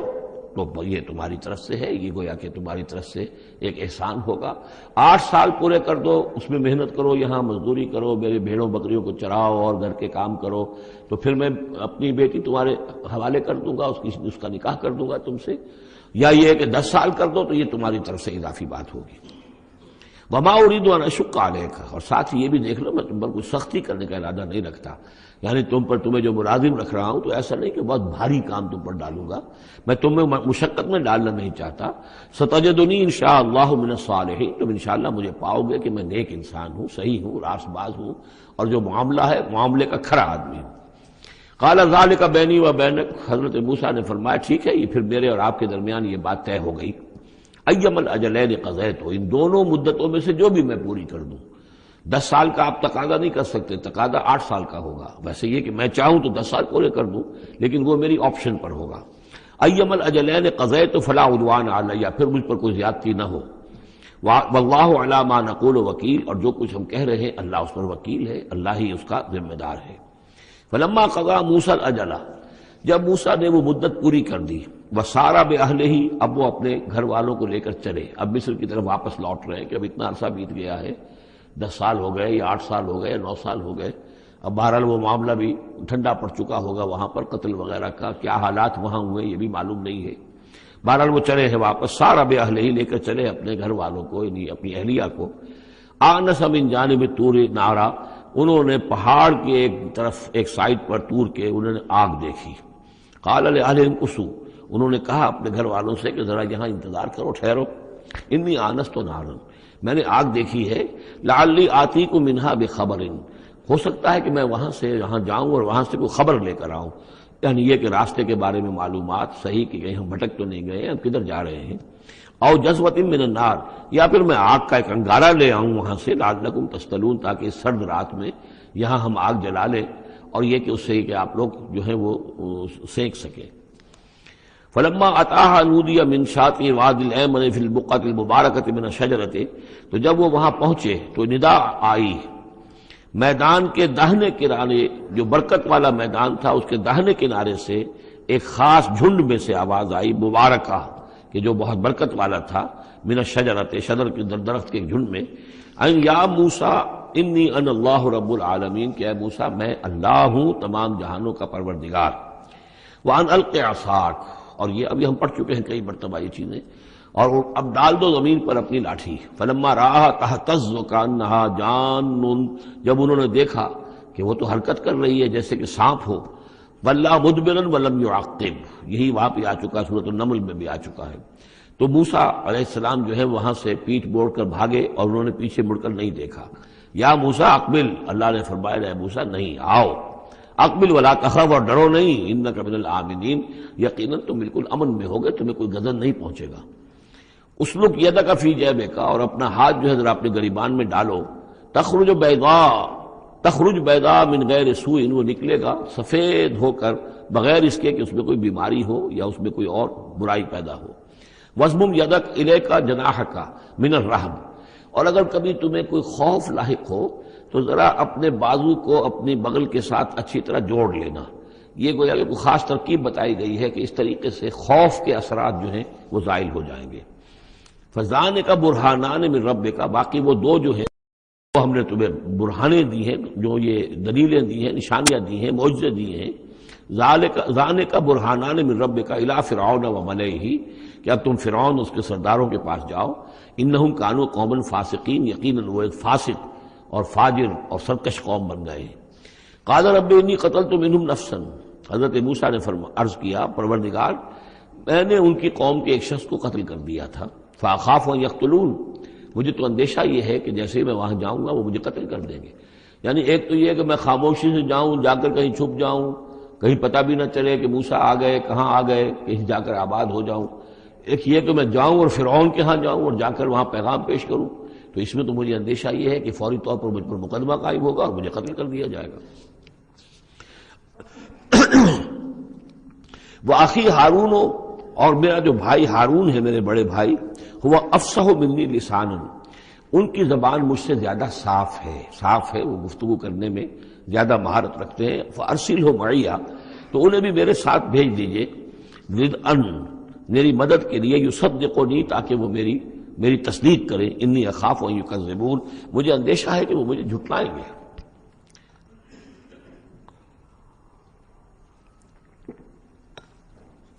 قال سنشد عضدک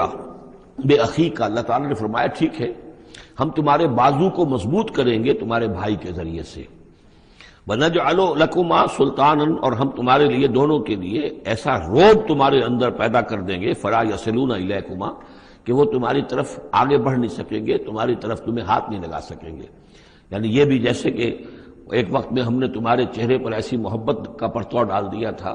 کہ کوئی آپ کو قتل نہیں کر سکا، اسی طریقے سے اب ہم ایک ایسا روب جو ہے آپ کی شخصیت کے اندر، تمہاری شخصیت جو ہے پیدا کر دیں گے تم دونوں کی، کہ کوئی شخص تمہارے خلاف کوئی اقدام نہیں کر سکے گا۔ بِآیاتنا انتما ومن اتبعکم الغالبون، اور یقیناً ہماری آیات کی بدولت تم دونوں اور جو بھی تم دونوں کی پیروی کریں گے وہی غالب رہیں گے۔ فلما جاءهم موسیٰ بآیاتنا، تو جب موسیٰ پہنچے ان کے پاس ہماری آیات کے ساتھ، بینات، روشن آیات لے کر، قالوا ما ھذا الا سحر مفترى، انہوں نے کہا یہ تو نہیں ہے کچھ بھی سوائے اس کے کہ جادو ہے جو افطرا ہو رہا ہے، گھڑا ہوا ہے۔ وما سمعنا بھذا فی آبائنا الاولین، اور ہم نے ایسی کوئی بات اپنے پہلے آباء نہیں سنی۔ نئی بات لے کر آئے ہو کہ اللہ جو ہے اس کائنات کا خالق، اس نے کسی کو رسول بنا کر بھیجا ہے اور وہ اس کا نمائندہ ہے اور اس کی بات ماننی پڑے گی، کہ ہم نے تو یہ بات پہلے کبھی سنی نہیں ہے۔ وقال موسیٰ ربی عالم بمن جاء بالہدی من عنده، موسیٰ نے کہا میرا پروردگار خوب جانتا ہے کہ کون ہدایت لے کر آیا ہے اس کے پاس سے، یعنی اللہ کے علم میں ہے۔ ومن تکون له عاقبۃ الدار، اور میرا رب جانتا ہے کہ کس کے لیے ہے آخرت کا گھر۔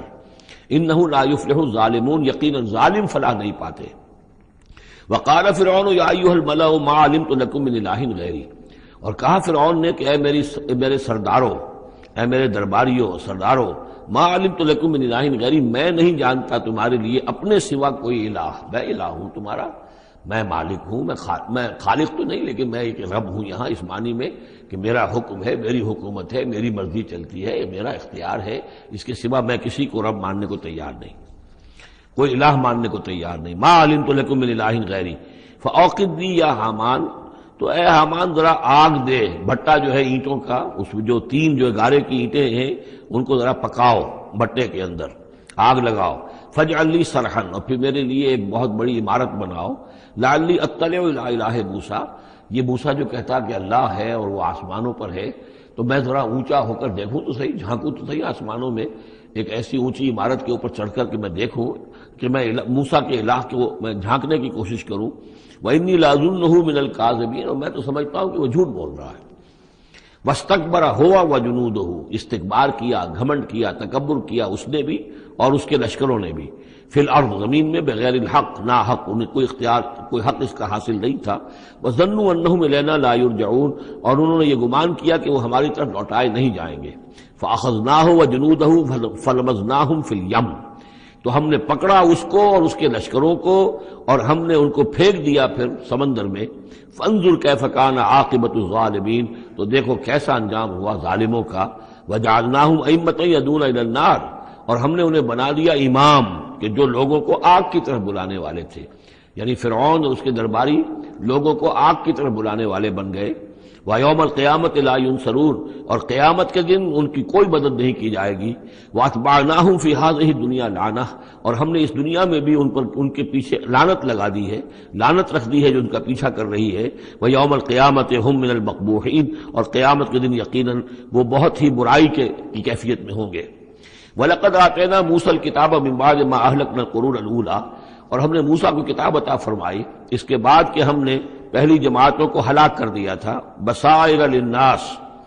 ہم نے یہ کتاب دی ہے سجھانے کے لیے، آنکھیں کھولنے کے لیے لوگوں کی، وہدن، اور رہنمائی دینے والی، ورحمتن، اور رحمت، لعلہم یتذکرون، تاکہ وہ یاد رکھیں، نصیحت اخذ کریں، ہوش کریں، دھیان دیں۔ وما کنت بجانب الغربی اذ قضینا الی موسیٰ الامر، اور اے نبی آپ تو اس پہاڑ کے غربی جانب نہیں تھے اس وقت جبکہ ہم نے موسیٰ کو اپنے حکم دیا، بھیجا حکم، جب موسیٰ سے ہماری گفتگو ہوئی، مکالمہ ہوا اور ہم نے موسیٰ کو رسالت پر فائز کر کے حکم دیا کہ جاؤ، وما کنت من الشاہدین، آپ تو وہاں موجود نہیں تھے، آپ نہیں دیکھ رہے تھے یہ سب کچھ۔ ولکننا انشأنا قرونا، لیکن ہم نے پھر بہت سی نسلیں پیدا کی، بہت سی قومیں پیدا ہو گئیں۔ فتطاول علیہم العمر، لیکن ان کے اوپر ایک لمبی عمر بیت گئی ہے، یعنی یہ لوگ جو ہیں جو مکے والے ہیں، چونکہ یہ واقف نہیں ہے نبوت اور رسالت کے تصورات سے، اس لیے ان کے لیے بڑا یہ اچنبے کی بات ہے جو آپ کے بارے میں سوچ رہے ہیں۔ لیکن اگر غور کریں یہ ساری خبریں جو ہیں آپ کو کہاں سے مل رہی ہیں؟ ظاہر بات ہے کہ آپ تو وہاں نہیں تھے. وما كنت ساويا في اهل مدين، نہ ہی آپ اہل مدین میں آباد تھے اس وقت. تتلو علیہم آیاتنا، کہ اس وقت آپ موجود ہوں مدین میں جب وہ ماجرا ہوا اور حضرت موسیٰ وہاں پہنچے اور پھر وہ اس شیخ مدین کے گھر میں رہے ہیں. آپ تو ان چیزوں سے واقف نہیں تھے. ساویاً فی اہل مدین تتلو علیہم آیاتنا ولکننا کننا مرسلین، بلکہ یہ تو ہم ہیں بھیجنے والے. ہم جس کو چاہتے ہیں رسول بناتے ہیں، اور جس کو ہم رسول بناتے ہیں پھر اس سے ہم غیب کی خبریں دیتے ہیں، پچھلی بھی آئندہ ہونے والے واقعات کی بھی خبریں دیتے ہیں، اور ساری تعلیمات اور ہدایت کے لیے ضروری ہدایات دیتے ہیں. وما كنت بجانب الطور اذ نادینا، اور آپ تو نہیں تھے اس پہاڑ کے اس سائڈ پر، اس ایک جانب جبکہ ہم نے پکارا تھا. ولکن رحمۃ من ربک، بلکہ یہ سب رحمت ہے آپ کے رب کی جانب سے. لتنذر قوما، تاکہ آپ اس قوم کو خبردار کریں، ما اتاہم من نذیر من قبلک، جس کے پاس کہ کوئی خبردار کرنے والا نہیں آیا آپ سے پہلے. لعلہم یتذکرون، یعنی حضرت اسماعیل سے لے کر حضرت محمد تک یہ بڑا طویل وقفہ ہے. صلی اللہ علیہ وسلم علیہ السلام، حضرت ابراہیم کے بیٹے اسماعیل، اب ان کے ساتھ حضرت اسحاق تھے ان کے دوسرے بیٹے، ان کے ساتھ تو یہ کہ نبوت کا سلسلہ چلتا رہا. اور وہ یہ کہ 1400 برس تو ایسے ہیں کہ کوئی ایک لمحہ بھی ایسا نہیں تھا کہ نبی نہ ہو. ان کے پاس کتابیں تھیں، ان کے پاس زبور تھی، ان کے پاس جو ہے تورات تھی، تو یہ سب کچھ تھا. لیکن یہ قوم جو تھی ظاہر بات ہے کہ یہاں پر یہ ان چیزوں سے ناواقف ہو گئی. تو یوں سمجھیے کہ کم و بیش 3000 برس بیت گئے تھے کہ ان کے پاس کوئی نبی نہیں، کوئی رسول نہیں، کوئی اس کی بات کوئی کتاب نہیں. تو اب ہم نے یہ چاہا کہ ہم آپ ان کو لتنذر قوما ما اتاہم من نذیر، اس قوم کو آپ خبردار کریں کہ جس کے پاس آپ سے پہلے من قبل کا کوئی نذیر نہیں آیا، کوئی ڈر سنانے والا، کوئی خبردار کرنے والا. لعلہم یتذکرون، شاید کہ وہ نصیحت حاصل کریں. ولولا ان تصیبہم مصیبۃ بما قدمت ایدیہم، اور اتنی بات کے لیے کہ ان کے اوپر کوئی مصیبت نہ آ جائے ان کے تمام اعمال کی وجہ سے. فیقولوا ربنا، اور اگر مصیبت آ جاتی، لولا ان تصیبہم مصیبۃ بما قدمت ایدیہم، یہ مضمون آ چکا ہے سورہ طٰہٰ میں بھی، کہ اگر رسول بھیجے بغیر ہماری طرف سے عذاب آ جاتا تو یہ عذر کرتے کہ صاحب ہمیں متنبع نہیں کیا گیا، ہمیں خبردار نہیں کیا گیا، ہم پر اتمام حجت نہیں کیا گیا، عذاب کیسے آ گیا. وَلَوْلَا أَن تُصِيبَهُم مُّصِيبَةٌ بِمَا قَدَّمَتْ أَيْدِيهِمْ فَيَقُولُوا رَبَّنَا لَوْلَا أَرْسَلْتَ إِلَيْنَا رَسُولًا، اگر کوئی مصیبت ان پر آ جاتی اس سے پہلے ان کے اپنے ہاتھوں کے کرتوتوں کی وجہ سے، تو یہ کہتے کہ پروردگار کیوں نہ تم نے بھیج دیا ہماری طرف کوئی رسول. فَنَتَّبِعَ آيَاتِكَ، کہ تو ہم تیری آیات کی پیروی کرتے. وَنَكُونَ مِنَ الْمُؤْمِنِينَ، اور ہم تو ہو جاتے ایمان لانے والوں میں سے. فَلَمَّا جَاءَهُمُ الْحَقُّ مِنْ عِنْدِنَا، لیکن جب ان کے پاس آیا ہے یہ حق ہمارے پاس سے، قالوا لولا اوتي مثل ما اوتي موسیٰ، اب یہ کہہ رہے ہیں کہ کیوں نہیں دیا گیا ان کو جیسا کہ دیا گیا تھا موسیٰ کو. یعنی موسیٰ کو عصا دیا گیا، موسیٰ کو وہ ید بیضا دیا گیا، موسیٰ کو تورات لکھی ہوئی جو ہے وہ پتھر کی تختیوں پر دی گئی. لولا اوتي مثل ما اوتي موسیٰ، کیوں نہیں دیا گیا اس کو وہی کچھ اسی طرح کی چیزیں جو دی گئی تھی موسیٰ کو. اولم یکفروا بما اوتي موسیٰ من قبل، تو جو کچھ موسیٰ کو دیا گیا تھا پہلے، کیا اس کے ساتھ لوگوں نے کفر نہیں کیا تھا؟ کیا ان آیات کو دیکھ کر فرعون ایمان لے آیا تھا؟ کیا اس کی پوری قوم ایمان لے آئی تھی؟ کیا وہ ہلاک نہیں ہو گئے تھے؟ قالوا سحران تظاہرا، انہوں نے یہ کہا کہ یہ تو دو جادو ہیں، دو جادو ہیں جنہوں نے آپس میں ایکا کر لیا ہے. ایک تو یہ کہ اس سے خیال ہوتا ہے کہ اس سے مراد یہ ہے کہ حضرت موسیٰ اور حضرت ہارون دونوں کو سحران یعنی ساحر کی بجائے کہا گیا یہ مجسم سحر ہیں، یہ دو سحر ہیں جنہوں نے گٹھ جوڑ کر لیا ہے ہمارے خلاف. لیکن یہ کہ اصل میں دوسری رائے یہ ہے کہ یہ اصل میں اب قول ہے مکے والوں کا کہ وہ یہ کہہ رہے ہیں کہ یہ دو جادو ہیں. جادو کون سے ہیں؟ ایک یہ قرآن جو محمد ہمارے سامنے پیش کر رہے ہیں، اور ایک تورات کہ جو اس سے پہلے موجود ہے. یہ دو جادو ہیں اور ان کا آپس میں گٹھ جوڑ ہے، اور یہ لوگ ایک دوسرے کی تائید کر رہے ہیں. قرآن جو ہے تائید کر رہا ہے تورات کی، موسیٰ کی، اور وہ موسیٰ اور ان کی کتاب جو ہے اس میں نشانیاں ہیں اور پیشن گوئیاں ہیں قرآن کی اور محمد کی صلی اللہ علیہ وسلم. تو سحران تظاہرا وقالوا انا بکل کافرون، ان کا کہ ہم تو دونوں کے انکار کر رہے ہیں، ہم نہ تورات کو مانتے ہیں اور نہ قرآن کو مانتے ہیں. قل فاتوا بکتاب من اللہ هو اہدی منہما، اب یہاں وہ بات بالکل واضح ہو گئی، یہاں مراد دو کتابیں ہیں. تو اے نبی ان سے یہ کہیے اچھا پھر کوئی اور کتاب لاؤ جو اللہ کی طرف سے آئی ہو، جو ان دونوں سے زیادہ ہدایت دینے والی ہو. اگر تورات کو بھی تم نہیں مانتے اگر تم قرآن کو بھی نہیں مانتے تو لاؤ نہ کوئی اور کتاب کوئی اللہ نے نازل کی ہو جو ان دونوں سے اہدا ہو، زیادہ ہدایت والی ہو. اہدا منہما اتبع ہو، میں اس کی پیروی کروں گا ان کنتم صادقین، اگر تم سچے ہو. یعنی یہ بات نوٹ کر لیجئے، یہ ایسی ہے جیسے ایک جگہ آیا ہے قل ان کان للرحمن ولد فانا اول العابدین. آگے چل کر آ جائے گی یہ آیت کہ اگر رحمان کا واقعی کوئی بیٹا ہوتا تو سب سے پہلے میں پوچھتا اس کو. جب میں رحمان کی بندگی کرتا ہوں، رحمان کی پرستش کرتا ہوں، رحمان کو پوچھتا ہوں، تو اگر واقعی اس کا کوئی بیٹا ہوتا تو میں کیوں نہ پوچھتا. اسی طریقے سے اگر کوئی اور کتاب ہوتی تورات اور قرآن سے بڑھ کر ہدایت دینے والی تو میں اس کی پیروی کروں گا. میرے اندر تو کوئی عصبیت نہیں ہے کہ کسی ایک ہی چیز کو لے کر میں بیٹھ رہا ہوں. جو بھی اللہ کی طرف سے ہدایت نامہ آئے. فَإِن لَمْ يَسْتَجِيبُوا لَكَ، تو اے نبی اگر یہ لوگ پھر آپ کی بات کو قبول نہ کریں، آپ کی اس دلیل کو تسلیم نہ کریں، فَعْلَمْ، تو جان لیجئے انما یتبعون اہواءہم، کہ یہ لوگ صرف پیروی کر رہے ہیں اپنی خواہشات کی. ومن اضل ممن اتبع ہواہ، اور اس شخص سے بڑھ کر گمراہ اور بھٹکا ہوا کون ہوگا جو اپنی خواہش نفس کی پیروی کر رہا ہو، بغیر ہدی من اللہ، بغیر اس کے کہ اس کے پاس اللہ کی طرف سے کوئی ہدایت نامہ ہو، اللہ کی طرف سے کوئی ہدایت اور رہنمائی ہو. ان اللہ لا یہدی القوم الظالمین، یقیناً اللہ تعالیٰ ایسے ظالم قوم کو ہدایت نہیں دیتا. وَلَقَدْ وَصَّلْنَا لَهُمُ الْقَوْلَ لَعَلَّهُمْ يَتَذَكَّرُونَ، اور ہم پے بپے بھیجتے رہے اپنے رسول، اور ان کے لیے ان کی دعوت آتی رہی تاکہ یہ نصیحت اخذ کریں. اور یہاں وصلنا سے مراد خاص طور پر سہران تظاہرہ بھی ہو سکتا ہے کہ یہ ایک سلسلہ ہے، سلسلۃ الذہب ہے، اس کے اندر وصل ہے، یہ جڑے ہوئے ہیں. یہ تورات اور زبور اور انجیل اور قرآن یہ تو اصل میں ایک ہی سنہری زنجیر کی کڑیاں ہیں. وَلَقَدْ وَصَّلْنَا لَهُمُ الْقَوْلَ، ہم نے اپنی اس بات کو، اپنی ہدایت کو، اپنی وحی کو اس طریقے سے جوڑا ہے ایک زنجیر کی شکل میں تاکہ یہ لوگ اس سے نصیحت اخذ کریں. الذین آتیناہم الکتاب من قبلہ ہم بہ یؤمنون، اور جن لوگوں کو ہم نے اس سے پہلے قرآن سے پہلے کتاب دی تھی ان میں بھی وہ لوگ ہیں کہ جو اس پر ایمان رکھتے ہیں، جو دل سے مانتے ہیں کہ یہ اللہ کا کلام ہے. وَإِذَا يُتْلَىٰ عَلَيْهِمْ قَالُوا آمَنَّا بِهِ، اور جب انہیں یہ پڑھ کر سنایا جاتا ہے قرآن مجید وہ کہتے ہیں ہم اس پر ایمان لائے. انہ الحق من ربنا، یقیناً یہ ہمارے رب کی طرف سے حق ہے. انا کنا من قبلہ مسلمین، ہم تو اس سے پہلے ہی اسلام لا چکے ہیں، یعنی ہم تو اس بات کو پہلے ہی تسلیم کر چکے ہیں. اولئک یؤتون اجرہم مرتین، یہ وہ لوگ ہیں جنہیں ان کا اجر دیا جائے گا دوہرا، دو مرتبہ. یعنی یہ کہ وہ سابقہ امت میں سے تھے، وہ بنی اسرائیل میں سے تھے یا نصارہ میں سے تھے، انجیل کو مانتے تھے، تورات کو مانتے تھے، اب انہوں نے قرآن کو بھی تسلیم کر لیا تو یہ گویا کہ انہیں دوہرا اجر ملے گا. اولئک یؤتون اجرہم، ان کو دیا جائے گا ان کا اجر مرتین بما صبروا، ان کے صبر کی کے نتیجے میں کے عوض ان کو دوہرا اجر ملے گا. ویدرؤون بالحسنۃ السیئۃ، اور ان کا طریقہ یہ ہے کہ وہ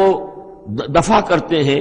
اچھائی کے ذریعے سے برائی کو. مما رزقناہم ينفقون، اور جو کچھ ہم نے انہیں دیا اس میں سے خرچ کرتے ہیں. وَإِذَا سَمِعُوا اللَّغْوَ أَعْرَضُوا عَنْهُ وَقَالُوا لَنَا أَعْمَالُنَا وَلَكُمْ أَعْمَالُكُمْ، اور جب انہوں نے سنی لغو باتیں تو انہوں نے کہا، انہوں نے اعراض کیا اور کہا ہمارے لیے ہمارے اعمال ہیں اور تمہارے لیے تمہارے اعمال ہیں. اس کے پس منظر میں ایک واقعہ ہے. یہ آپ کو معلوم ہے کہ جو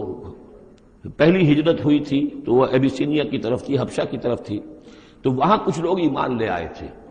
اور کچھ عرصے کے بعد وہاں سے ایک وفد آیا ہے حضور صلی اللہ علیہ وسلم سے ملاقات کے لیے. ظاہر بات ہے جو ایمان لائے ہیں اب ان کے دل میں کتنی خواہش ہوگی کہ حضور سے ملنے کے لیے آئیں. وہ کون تھے؟ وہ نصارہ تھے، عیسائی تھے، جیسے نجاشی، حضرت نجاشی رحمۃ اللہ علیہ.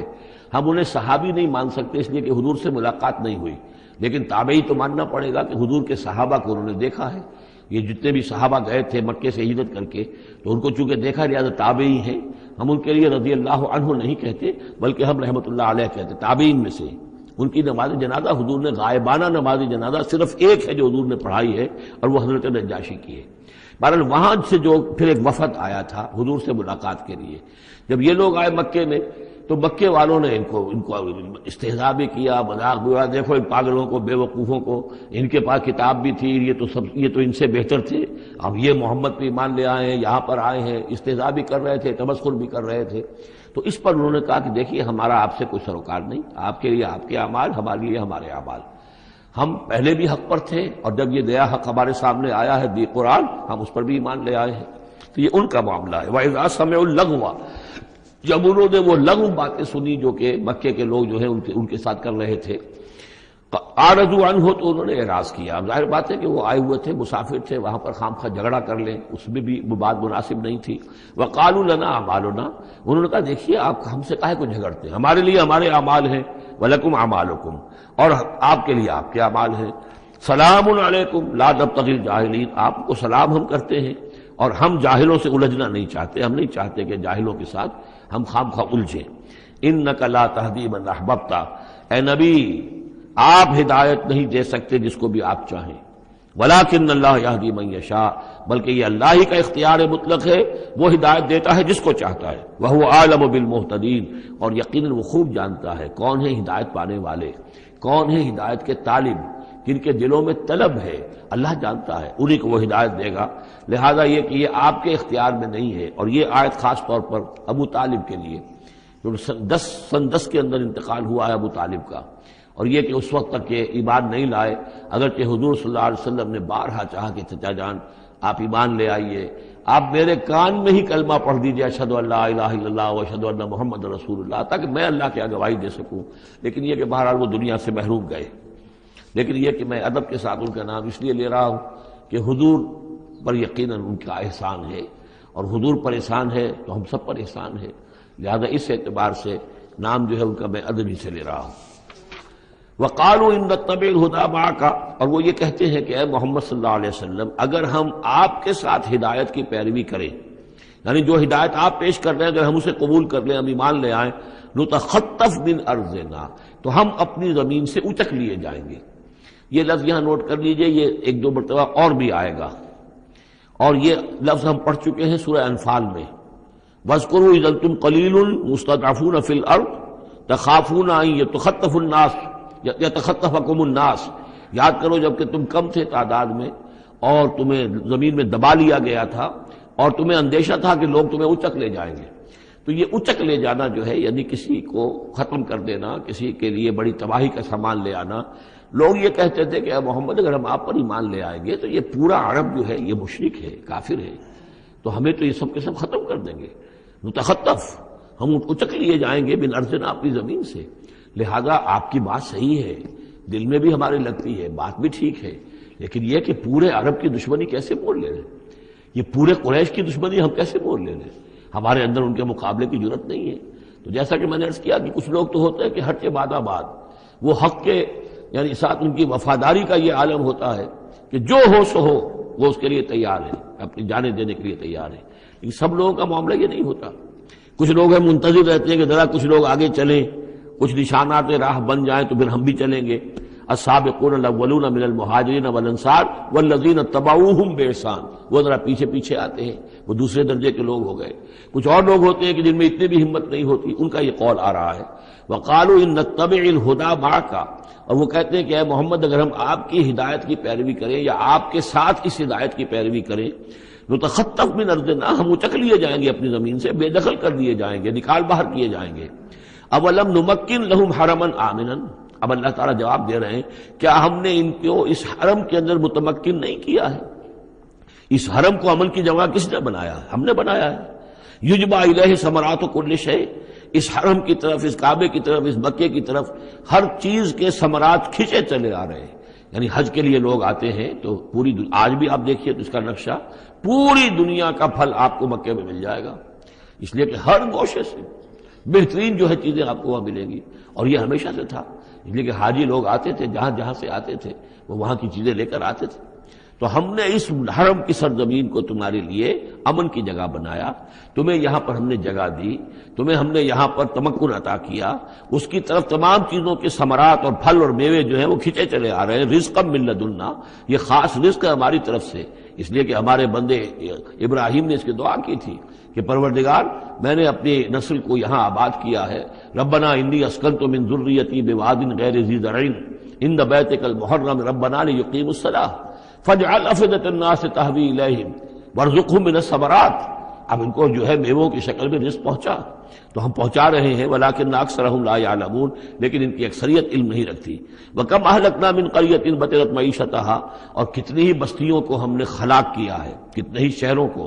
کہ جس کی معیشت جو ہے وہ بڑی اتراتی تھی اپنی معیشت پر، ہماری تجارت، ہمارا یہاں کا معاملہ، ہمارا یہاں کا معاشی نظام بڑا مستحکم ہے، ان کو اندر بڑی اس کے اندر جو ہے گھمنڈ پیدا ہو گیا تھا، لیکن یہ کہ پھر وہ بستیاں ہلاک ہو کر رہ گئیں۔ فَتِلْكَ مَسَاكِنُهُمْ لَمْ تُسْكَنْ مِنْ بَعْدِهِمْ إِلَّا قَلِيلًا، تو دیکھ لو اب ان کے مسکن، ان کے کھنڈرات موجود ہیں کہ ان کے بعد اس میں رہنے والے نہیں ہوئے ان میں رہنے والے اس کے بعد مگر بہت تھوڑے سے۔ وَكُنَّا نَحْنُ الْوَارِثِينَ، اور ہم ہی ہوئے وارث، پوری زمین کے وارث تو ہم ہی ہیں۔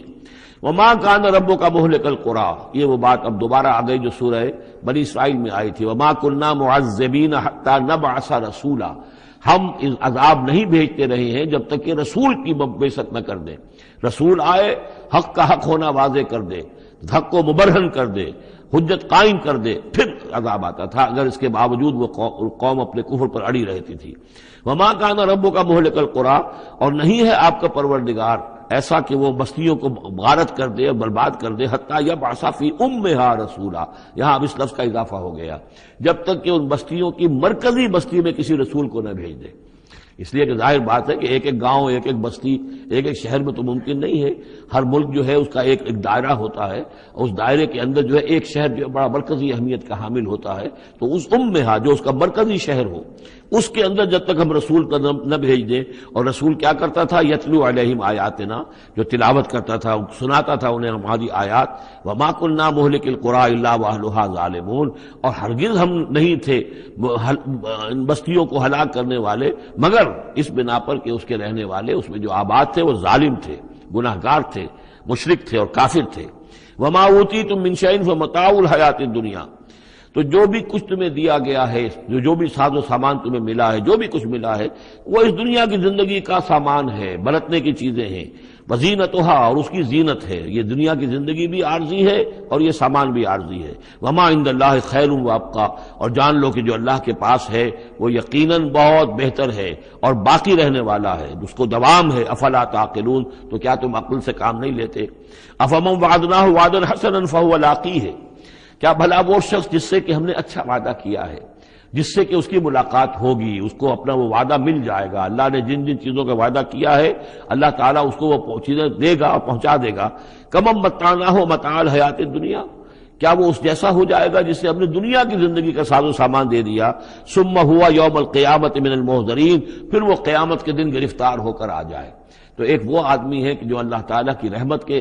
سائے میں ہوں گے قیامت میں اور آخرت میں، اور ایک یہ کہ دنیا میں تو کچھ مزے کر لیے ہیں، گلچھرے اڑا لیے ہیں، عیش کر لیے ہیں، کوئی وہ چلت پھرت ان کی ہو گئی ہے، ان کی شہرتیں بھی ہو گئیں اور ان کے پاس کچھ عارضی طور پر کچھ اختیارات بھی آ گئے، لیکن پھر قیامت کے دن جو ہے وہ گرفتار ہو کر لائے جائیں گے بیڑیاں پہنائے ہوئے۔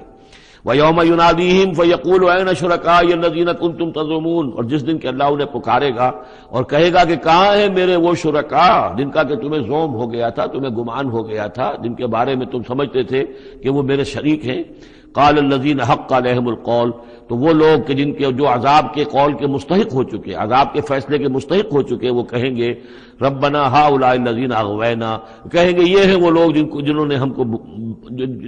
بہکایا تھا۔ اب یہ ہو سکتے ہیں کہ وہ شیاطین جن بھی ہوں اور شیاطین انس بھی ہوں، طاغوت بھی ہوں، یہاں کے لیڈر بھی ہوں، غلط راستوں کی طرف لے کے جانے والے لوگ، ان سب کو کہیں گے ان لوگوں نے ہمیں بہکایا اور ہمیں غلط راستے پر ڈالا۔ اغویناہم کما غوینا، پھر وہ کہیں گے ہم نے انہیں گمراہ کیا جیسے ہم خود گمراہ تھے، یعنی ہم خود ہدایت پر ہوتے تو انہیں ہدایت دیتے۔ تبرأنا الیک، ہم اے اللہ تیری جناب میں تبرہ کر رہے ہیں ان سے، ہم برات ہیں، ما کانوا ایانا یعبدون، یہ ہمیں نہیں پوجتے تھے، یہ کچھ جو بھی کہہ رہے ہیں ہمیں کچھ معلوم بھی نہیں تھا کہ یہ اس طریقے سے، البتہ یہ کہ ان میں سے وہ بھی ہوں گے جو کہیں گے کہ ہم خود گمراہی میں تھے اس لیے ہم نے گمراہ کیا۔ تو یہ گویا کہ گڈمڈ ہے، شیاطین جن بھی ہوں گے جن کی طرف اشارہ کر کے کچھ لوگ انہوں نے ہمیں برباد کیا، ان کا جواب تو یہ ہوگا کہ اگر ہم ہدایت پر ہوتے تو تمہیں ہدایت دیتے۔ لیکن کچھ وہ بھی ہوں گے جو اللہ کے نیک بندے تھے اور جنہیں معبود بنا لیا گیا، جنہیں پوجا جا رہا ہے، وہ کہیں گے تبرأنا الیک، اے اللہ ہم اعلان برات کرتے ہیں تیری جناب میں، ما کانوا ایانا یعبدون، یہ ہرگز ہماری بندگی کرنے والے نہیں تھے۔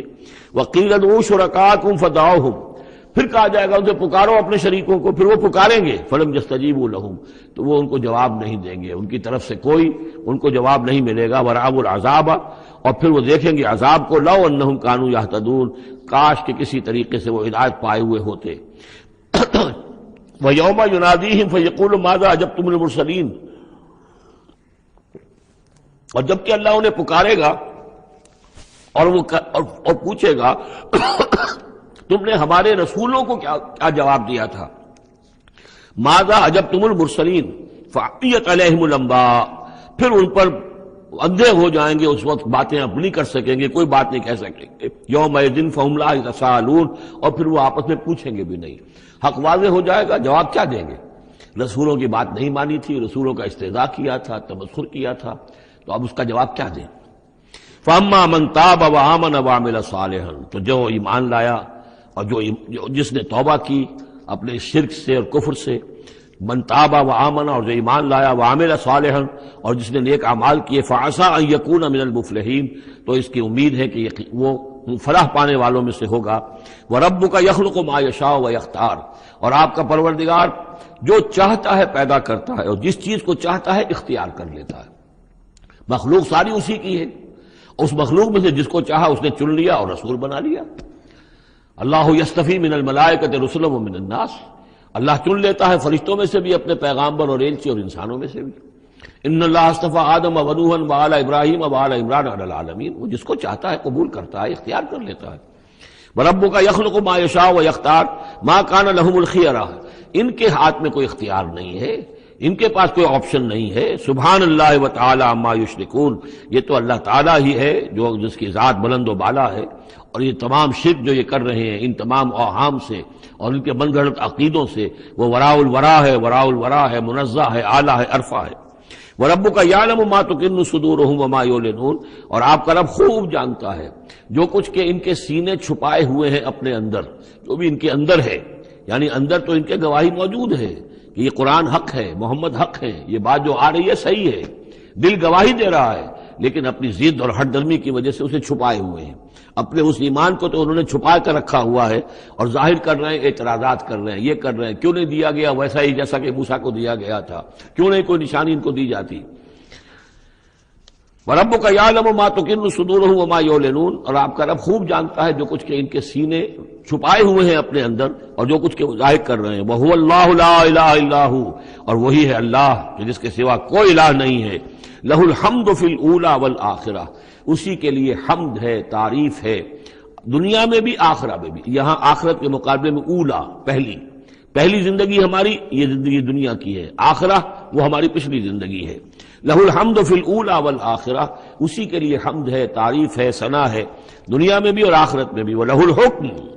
اسی کے لیے حکم ہے، حاکمیت اسی کی ہے، حکم دینے کا اختیار اسی کو حاصل ہے، حلال اور حرام کا اسی کے پاس اختیار ہے کہ جس شخص کو چاہے وہ حلال قرار دے اور جس شے کو چاہے حرام قرار دے۔ وَإِلَيْهِ تُرْجَعُونَ، اور اسی کی طرف تمہیں لوٹ کر جانا ہے۔ قُلْ أَرَأَيْتُمْ إِنْ جَعَلَ اللَّهُ عَلَيْكُمُ اللَّيْلَ سَرْمَدًا، کہیے ان سے کہ ذرا سوچا تم نے کبھی اگر اللہ تعالیٰ تم پر رات کر دے ہمیشہ کے لیے، رات ہی رات رہے، الی یوم القیامہ، قیامت کے دن تک، من الہ غیر اللہ یاتیکم بضیاء، کون ہے وہ الہ، کون سا معبود ہے اللہ کے سوا جو تمہارے لیے روشنی لے آئے گا، کہاں سے لے آئے گا؟ افلا تسمعون، تو کیا تم سنتے نہیں ہو؟ قل ارأیتم ان جعل اللہ علیکم النہار سرمدا، کیا تم نے کبھی غور کیا اگر اللہ تعالیٰ تم پر دن کو ہی ہمیشہ ہمیش کے لیے دن ہی کو قائم کر دے، پوری قیامت کے دن تک دن ہی رہے، رات نہ آئے، من الہ غیر اللہ یاتیکم بلیل تسکنون فیہ، کون سا وہ الہ ہے اللہ کے سوا کہ جو تمہارے لیے رات لے آئے گا جس میں کہ تم سکون حاصل کر سکو؟ یہ دن جو ہے اگر مسلسل ہو تو واقعہ ہے کہ زندہ رہنا ممکن نہ رہے۔ افلا تبصرون، تو کیا تم دیکھتے نہیں ہو؟ ومن رحمتہ جعل لکم اللیل والنہار، یہ اس کی رحمت میں سے ہے، اس کی رحمت کے آثار میں سے ہے، اس کی رحمت کے مظاہر میں سے ہے کہ اس نے تمہارے لیے رات اور دن کو بنا دیا ہے، لتسکنوا فیہ، تاکہ رات میں تو تم سکون حاصل کرو، وَلِتَبْتَغُوا مِنْ فَضْلِهِ، اور دن میں تم اس کا فضل تلاش کرو، وَلَعَلَّكُمْ تَشْكُرُونَ، اور تاکہ تم شکر کرو، وَيَوْمَ يُنَادِيهِمْ فَيَقُولُ أَيْنَ شُرَكَائِيَ الَّذِينَ كُنتُمْ تَزْعُمُونَ، اور پھر دوبارہ کہا جس دن کہ وہ انہیں پکارے گا اور کہے گا کہ کہاں ہیں میرے وہ شریک جن کو کہ تم سمجھتے تھے کہ میرے شریک ہیں، وَنَزَعْنَا مِنْ كُلِّ أُمَّةٍ شَهِيدًا، اور ہم ہر امت میں سے ایک گواہ کو نکال کر کھڑا کریں گے۔ وہی مضمون جو کئی دفعہ آ چکا ہے، سورہ نحل میں آیا 2 دفعہ، سورہ نساء میں سب سے زیادہ شاندار الفاظ میں وَكَيْفَ إِذَا جِئْنَا مِنْ كُلِّ أُمَّةٍ بِشَهِيدٍ وَجِئْنَا بِكَ عَلَىٰ هَٰؤُلَاءِ شَهِيدًا، ہر امت میں جو بھی رسول آیا تھا اس کو پہلے کھڑا کریں گے نکال کر، چونکہ وہ پروزیکیوشن وٹنس ہوگا، وہ ہوگا جو پروزیکیوٹ کرے گا اللہ کی عدالت میں، پہلے یہ وہ ٹیسٹیفائی کرے گا اللہ تیری ہدایت جو آئی تھی میں نے پہنچا دی تھی۔ وَنَزَعْنَا مِنْ كُلِّ أُمَّةٍ شَهِيدًا فَقُلْنَا هَاتُوا بُرْهَانَكُمْ فَعَلِمُوا أَنَّ الْحَقَّ لِلَّهِ وَضَلَّ عَنْهُمْ مَا كَانُوا يَفْتَرُونَ، اس وقت کہا جائے گا اب لاؤ تمہاری دلیل کیا ہے، تمہارا عذر کیا ہے، تمہارا کیس کیا ہے، رسول نے تو بتایا کہ انہوں نے پہنچا دیا تھا، پھر اب تم بتاؤ تمہارا ماجرا کیا ہے، وَمَا خَطْبُكُمْ، اب تمہارا معاملہ کیا ہے، فَعَلِمُوا أَنَّ الْحَقَّ لِلَّهِ، وہ جان لیں گے کہ حق تو اب اللہ ہی کی طرف ہے، یعنی فیصلہ جو ہے اللہ ہی کے ہاتھ میں ہے اور وہی حق ہے، گویا کہ ہمارے اوپر ہم مستحق ہو چکے ہیں اللہ کے عذاب کے، ہم پر اللہ کی طرف سے گویا کہ اتمام ہو چکا ہے۔ وَضَلَّ عَنْهُمْ مَا كَانُوا يَفْتَرُونَ، اور گم ہو جائے گا ان سے وہ جو افتراء انہوں نے کیا تھا، جو انہوں نے گھڑ لیے تھے خیالات، جن کو سمجھتے تھے کہ یہ ہمارے معبود جو ہیں اللہ تعالیٰ کے ہاں ہمیں بچا لیں گے، وہ سب کے سب گم ہو جائیں گے۔ جب آنکھ کھلی گل کی تو موسم تھا خزاں کا، سب کے سب جو ہیں وہ ان کے ہاتھوں کے طوطے اڑ جائیں گے۔ ان قارون کان من قوم موسیٰ فبغى علیہم وآتیناہ من الکنوز ما ان مفاتحہ لتنوء بعصبۃ اولی القوة اذ قال له قومه لا تفرح ان اللہ لا يحب الفرحین وابتغ فيما آتاك الله الدار الآخرة ولا تنس نصيبك من الدنيا وأحسن كما أحسن الله إليك ولا تبغ الفساد في الأرض إن الله لا يحب المفسدين صدق الله العظيم۔ اس سے پہلے کہ ہم سورہ قصص کے جو بقیہ 2 رکوع رہ گئے ہیں ان کا ترجمہ کریں، ایک بات کی وضاحت ضروری ہے۔ میں نے کل عرض کیا تھا کہ حضرت موسیٰ علیہ السلام اور مدین کے اس بزرگ کے درمیان جو معاملہ ہوا تھا کہ انہوں نے اپنی بیٹی کے نکاح کے عوض حضرت موسیٰ سے یہ چاہا کہ وہ 8 سال تک ان کی خدمت کریں، تو اس کے ساتھ ہی میں نے یہ کہہ دیا تھا کہ ہمارے ہاں بھی پختونوں میں پٹھانوں میں یہ رواج ہے کہ وہ بیٹی جب دیتے ہیں تو کچھ رقم لیتے ہیں، اور وہ جو مہر جو ہے وہ بیٹی کے حق کو نہیں بلکہ خود وہ والدین رکھ لیتے ہیں، والد رکھ لیتا ہے۔ تو ہمارے ایک ساتھی نے اس کی طرف توجہ دلائی ہے کہ یہ بات آپ کے علم میں ہونی چاہیے کہ یہ حال سارے پٹھانوں کا نہیں ہے، بلکہ باجوڑ ایجنسی یا پھر افغانستان کے کچھ لوگ جن کو ہماری اکثریت جو ہے بہت بری نظر سے دیکھتی ہے، بلکہ اکثر وہ آپس میں ایک دوسرے کے ساتھ رشتہ کرنے پر مجبور ہوتے ہیں، یعنی تبادلہ، جس سے کہ حدیث میں روکا گیا ہے۔ یہ واقعہ ہے کہ یہ چیزیں جو ہے میں سمجھتا ہوں کہ اس میں یہ وضاحت ہو گئی ہے تو اچھا ہے کہ اس سب کا معاملہ نہیں ہے۔ ویسے اس کو اصولاً یہ سمجھ لیجئے کہ یہ معاملہ اصل میں کچھ تمدن کی سطح سے متعلق ہے اور کچھ معاشی جو نظام ہوتا ہے کسی معاشرے میں قائم اس سے متعلق ہے۔ آپ کو معلوم ہے کہ ڈیمانڈ اینڈ سپلائی کا معاملہ جو ہے معاش کے میدان میں بڑی بنیادی اہمیت کا حامل ہے۔ اگر کسی کوموڈٹی کی، کسی جنس کی ڈیمانڈ زیادہ ہو، سپلائی کم ہو، قیمت بڑھ جائے گی، اور سپلائی زیادہ ہے، ڈیمانڈ کم ہے، قیمت گھٹ جائے گی۔ تو اکثر و بیشتر یہ ہوتا ہے کہ جو معاشرے ابھی تمدنی اعتبار سے ذرا پسماندہ ہوتے ہیں، دنیا انہیں سمجھتی ہے غیر مہذب، لیکن وہ زیادہ مہذب ہوتے ہیں مہذب لوگوں کے مقابلے میں۔ ان کے ہاں انسانی کردار زیادہ ہوتا ہے، سچ بولنے کا معاملہ، ایفاء عہد کا معاملہ، زبان دے دی ہے تو اب پیچھے نہیں ہٹنا ہے، اور یہ کہ مہمان آیا ہے تو چاہے خود بھوکے رہ لینا ہے، اس کو کھلانا ہے۔ یہ جو ابھی جو لوگ مہذب نہیں ہوئے ہوتے، اس معنی میں میں کہہ رہا ہوں جس معنی میں کہ آج کل یہ لفظ استعمال ہوتا ہے، جو ابھی گویا کہ تمدنی ارتقاء کے نچلے مراحل میں ہوتے ہیں، ان میں یہ چیزیں آپ کو زیادہ ملیں گی۔ اور دوسری بات یہ ملے گی کہ ان میں مردوں کی تعداد زیادہ ہوتی ہے، عورتوں کی تعداد بہت کم ہوتی ہے۔ اب ظاہر بات ہے جب عورتوں کی تعداد کم ہوتی ہے تو اب ان کے لیے معاملہ وہی بن جاتا ہے کہ رشتوں کا، جیسا کہ پھر جب کسی ملک کسی معاشرے میں جب تہذیب آ جاتی ہے، جس کو ہم جدید معنی میں تہذیب کہتے ہیں، شہریت آ گئی،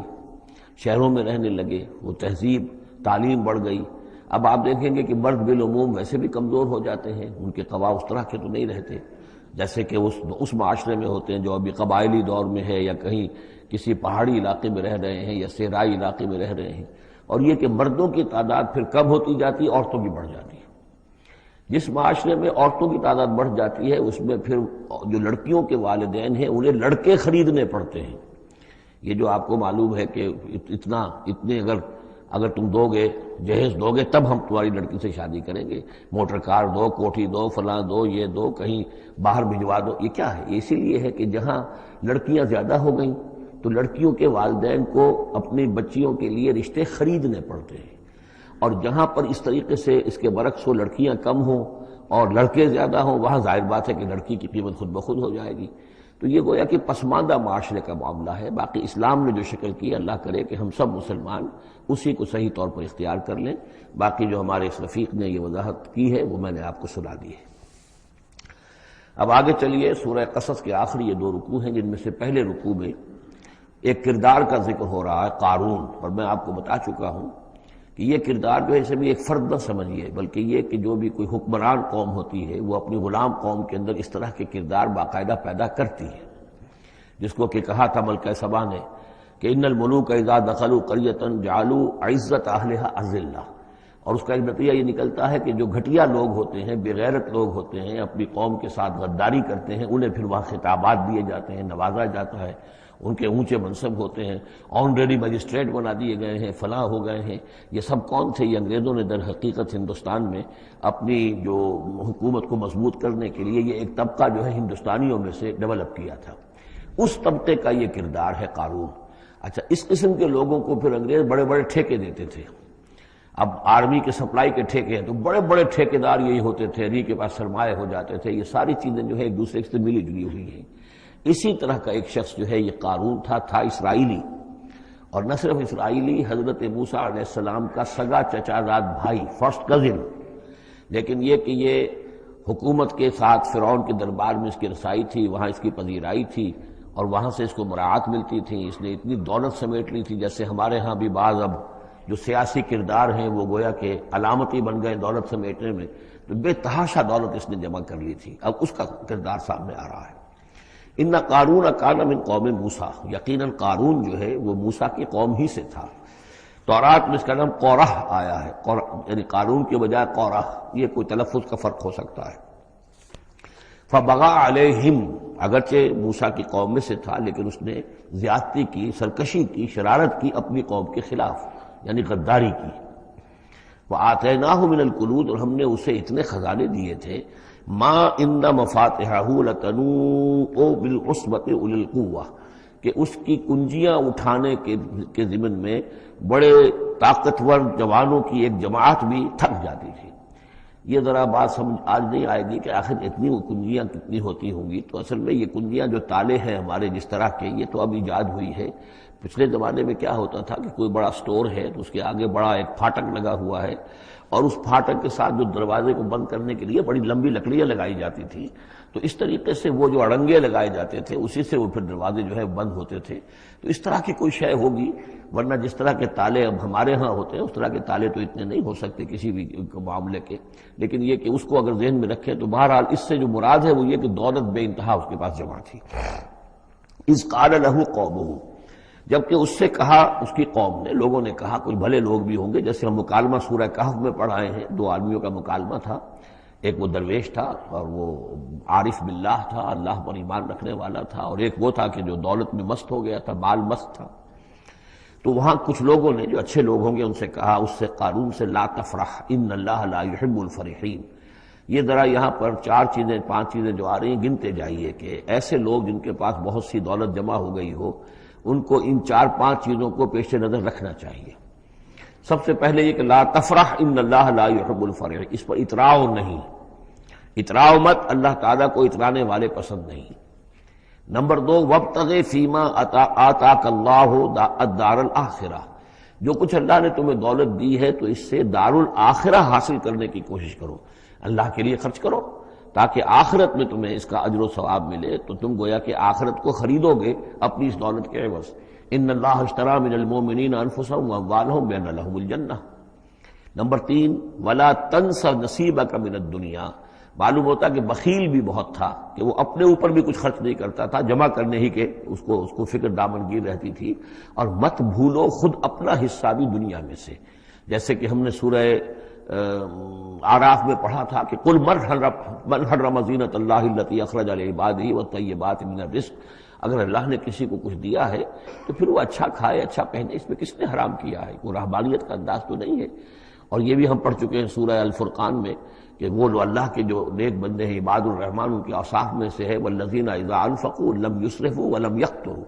وہ لوگ کہ جو خرچ کرتے ہیں تو نہ تو اسراف کرتے ہیں لیکن اس کے ساتھ ہی بخل سے بھی کام نہیں لیتے۔ تو یہ بخیلی مت کرو، اور اس جو دولت تمہیں اللہ نے دی ہے اس سے کم اپنی ذات پر بھی خرچ کرو، اچھا کھاؤ اچھا پہنو۔ چوتھی چیز وَأَحْسِنْ كَمَا أَحْسَنَ اللَّهُ إِلَيْكَ، اور لوگوں پر احسان کرو، لوگوں کے ساتھ بھلائی کرو جیسے اللہ نے تمہارے ساتھ بھلائی کی ہے۔ اللہ نے تمہیں دولت دی ہے تو جو بھی تمہاری قوم کے یا اور دوسرے لوگ بھی ہوں، اس میں تو کوئی علیحدہ تخصیص نہیں ہے، غریبوں کا، محتاجوں کا، مسکینوں کا، ان کا جو حق ہے وفی اموالہم حق معلوم للسائل والمحروم، تو اس میں سے یہ ہے کہ اللہ نے تم پر احسان کیا ہے، یہ دولت دی ہے تو تم لوگوں کے ساتھ احسان کرو۔ اور پانچویں بات ولا تبغی الفساد فی الارض، زمین میں فساد مت بچاؤ۔ اب یہ کیا مراد ہے؟ فساد کون سا مچا رہا تھا؟ وہ نبی تھے اس وقت کے حضرت موسیٰ علیہ السلام۔ حضرت موسیٰ علیہ السلام اپنے کار نبوت و فرائض رسالت کی ادائیگی میں پوری طریقے سے لگے ہوئے ہیں، اور کچھ لوگ ان کے ساتھ دے رہے ہیں، ان کا ہاتھ بٹا رہے ہیں۔ اب کچھ لوگ اس کام میں جب اڑنگا ڈالیں گے تو گویا کہ یہ فساد فی الارض ہے۔ اللہ تعالیٰ جو خیر چاہتا ہے موسیٰ کے ذریعے سے وجود میں آئے، اب اگر آپ موسیٰ کی مخالفت کریں گے، اس کی اسکیموں کو ناکام کرنے کی کوشش کریں گے، یہ وہی بات ہے جو منافقین کے بارے میں سورہ بقرہ کے دوسرے رکوع میں آ چکی ہے۔ وَإِذَا قِيلَ لَهُمْ لَا تُفْسِدُوا فِي الْأَرْضِ قَالُوا إِنَّمَا نَحْنُ مُصْلِحُونَ أَلَا إِنَّهُمْ هُمُ الْمُفْسِدُونَ وَلَٰكِن لَا يَشْعُرُونَ، جب ان سے کہا جاتا ہے کہ تم زمین میں فساد یہی تھا کہ ایک جماعت ہے، ایک تحریک ہے، اس کا ایک نظم ہے، اس نظم کے خلاف تم ریشہ دوانیاں کر رہے ہو،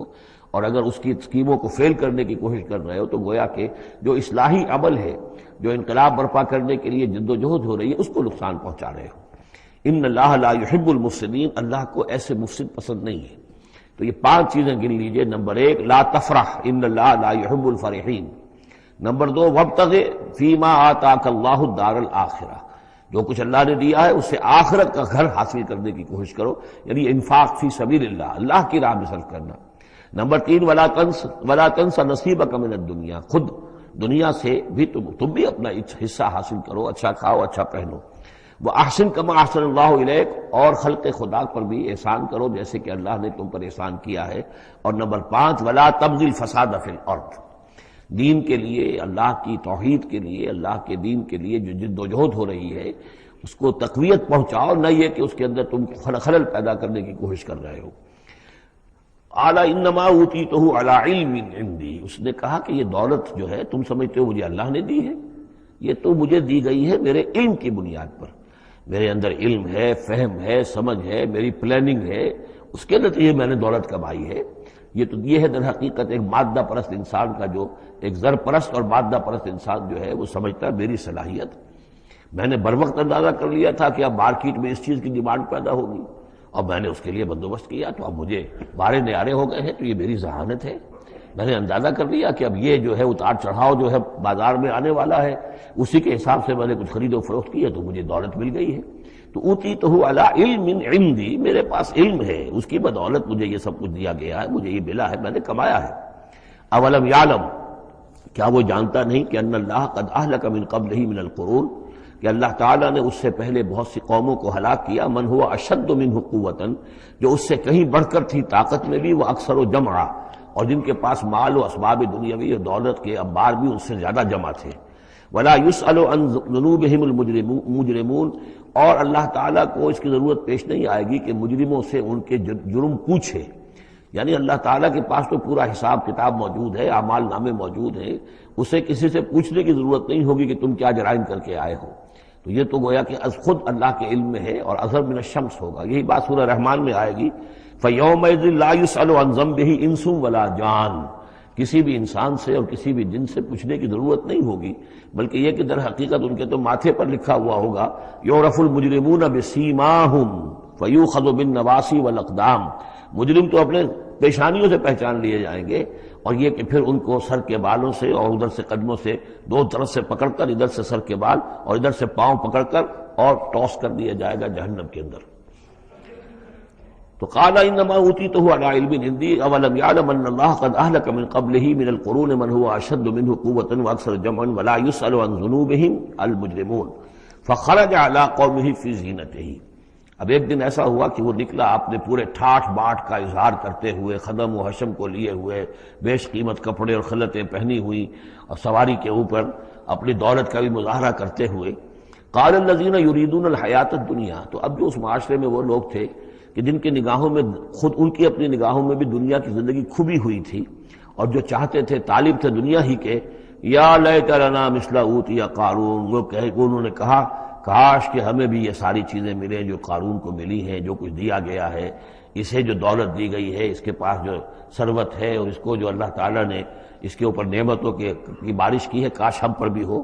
انہ لذو حظ عظیم. یہ تو بہت ہی نصیب والا ہے، بہت خوش قسمت انسان ہے یہ قارون. کتنا اس کی جو ہے سمجھیے کہ خوش بخت انسان ہے کہ اس پر اللہ کی اتنی نظر کرم ہے اور اتنی دولت اس نے کمائی ہے. ظاہر بات ہے کہ دولت مندوں کی دولت نظر آتی ہے، یہ لوگوں کو پتہ نہیں ہوتا یہ کمایا انہوں نے کس طور سے ہے. وقال الذین اوتوا العلم. اور کہا ان لوگوں نے کہ جنہیں علم دیا گیا تھا، جو صاحب علم و فہم تھے، جنہیں معلوم تھا اصل حقیقت.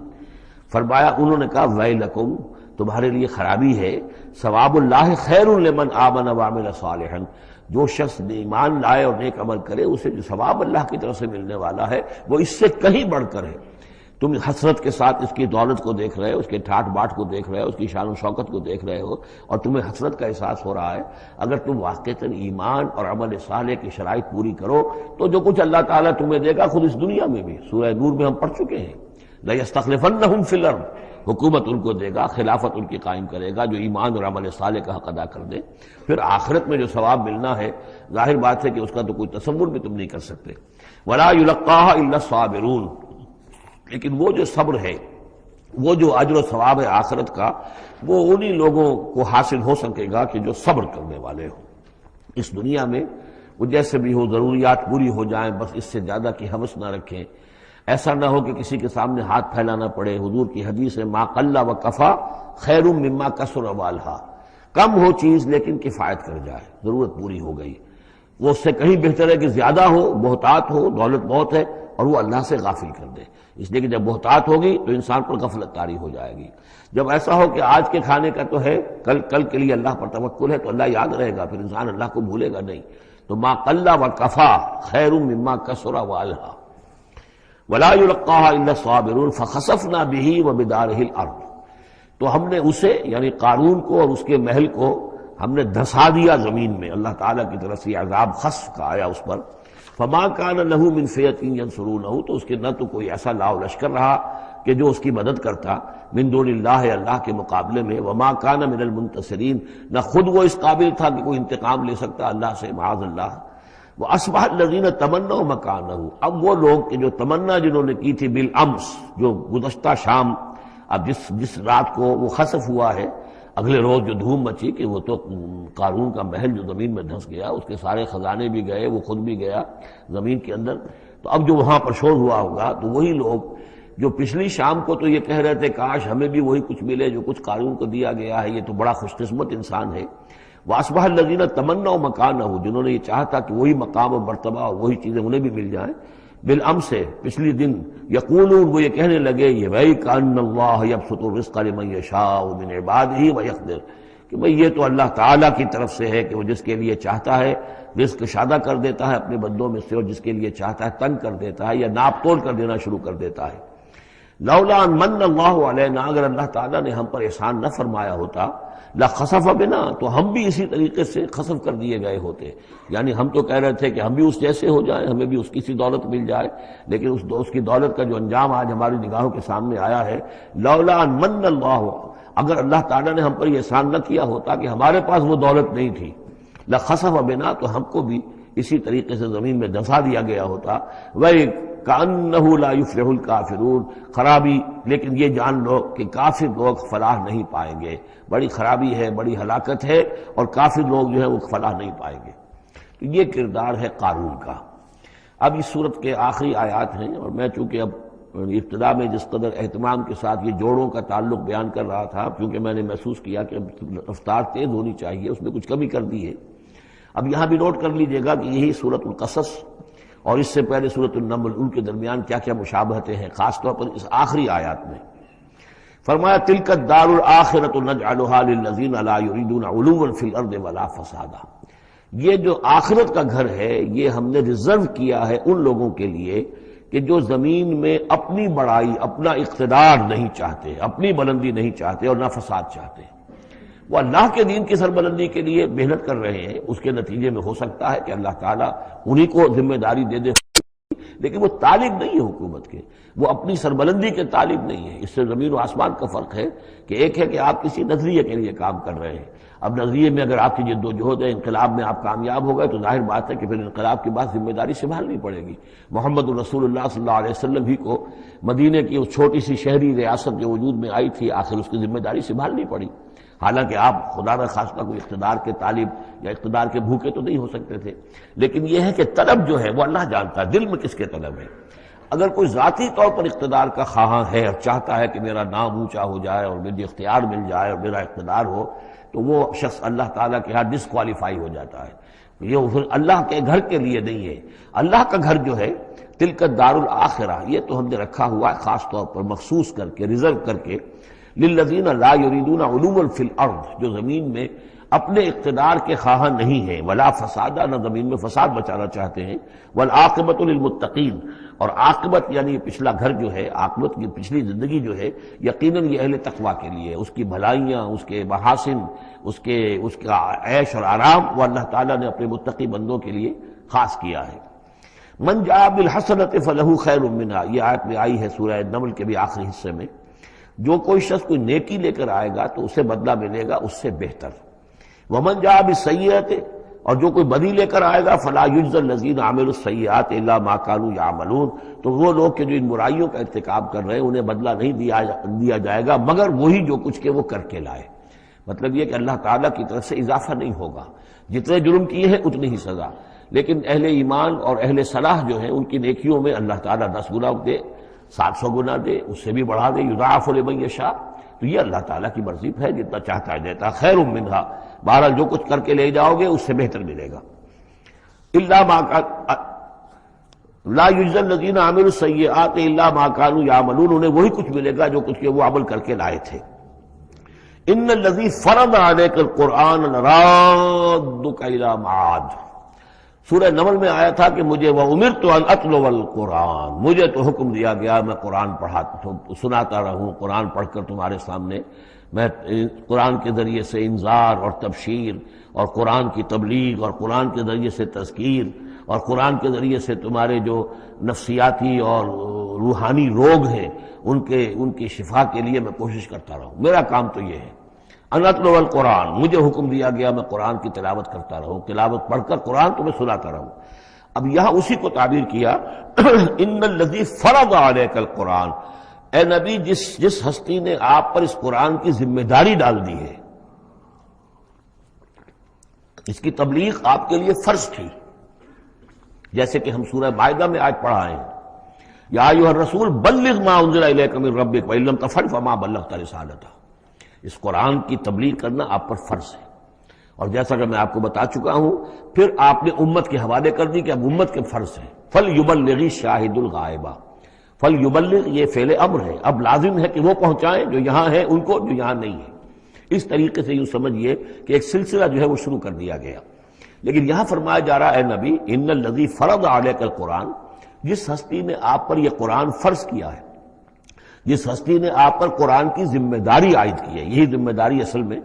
پھر جو ہم میں سے ہر ایک پر آتی ہے وہی ہے جو میرے کتابچے میں نے وضاحت کے ساتھ بیان کی ہے کہ وہ 5 ذمہ داریاں ہیں. اللہ قرآن پر ایمان جیسا کہ ایمان کا حق ہے، قرآن کی تلاوت جیسے کہ تلاوت کا حق ہے، قرآن کو سمجھنا جیسے کہ سمجھنے کا حق ہے، قرآن پر عمل جیسے کہ عمل کا حق ہے، پھر قرآن کی تبلیغ، قرآن کو عام کرنا.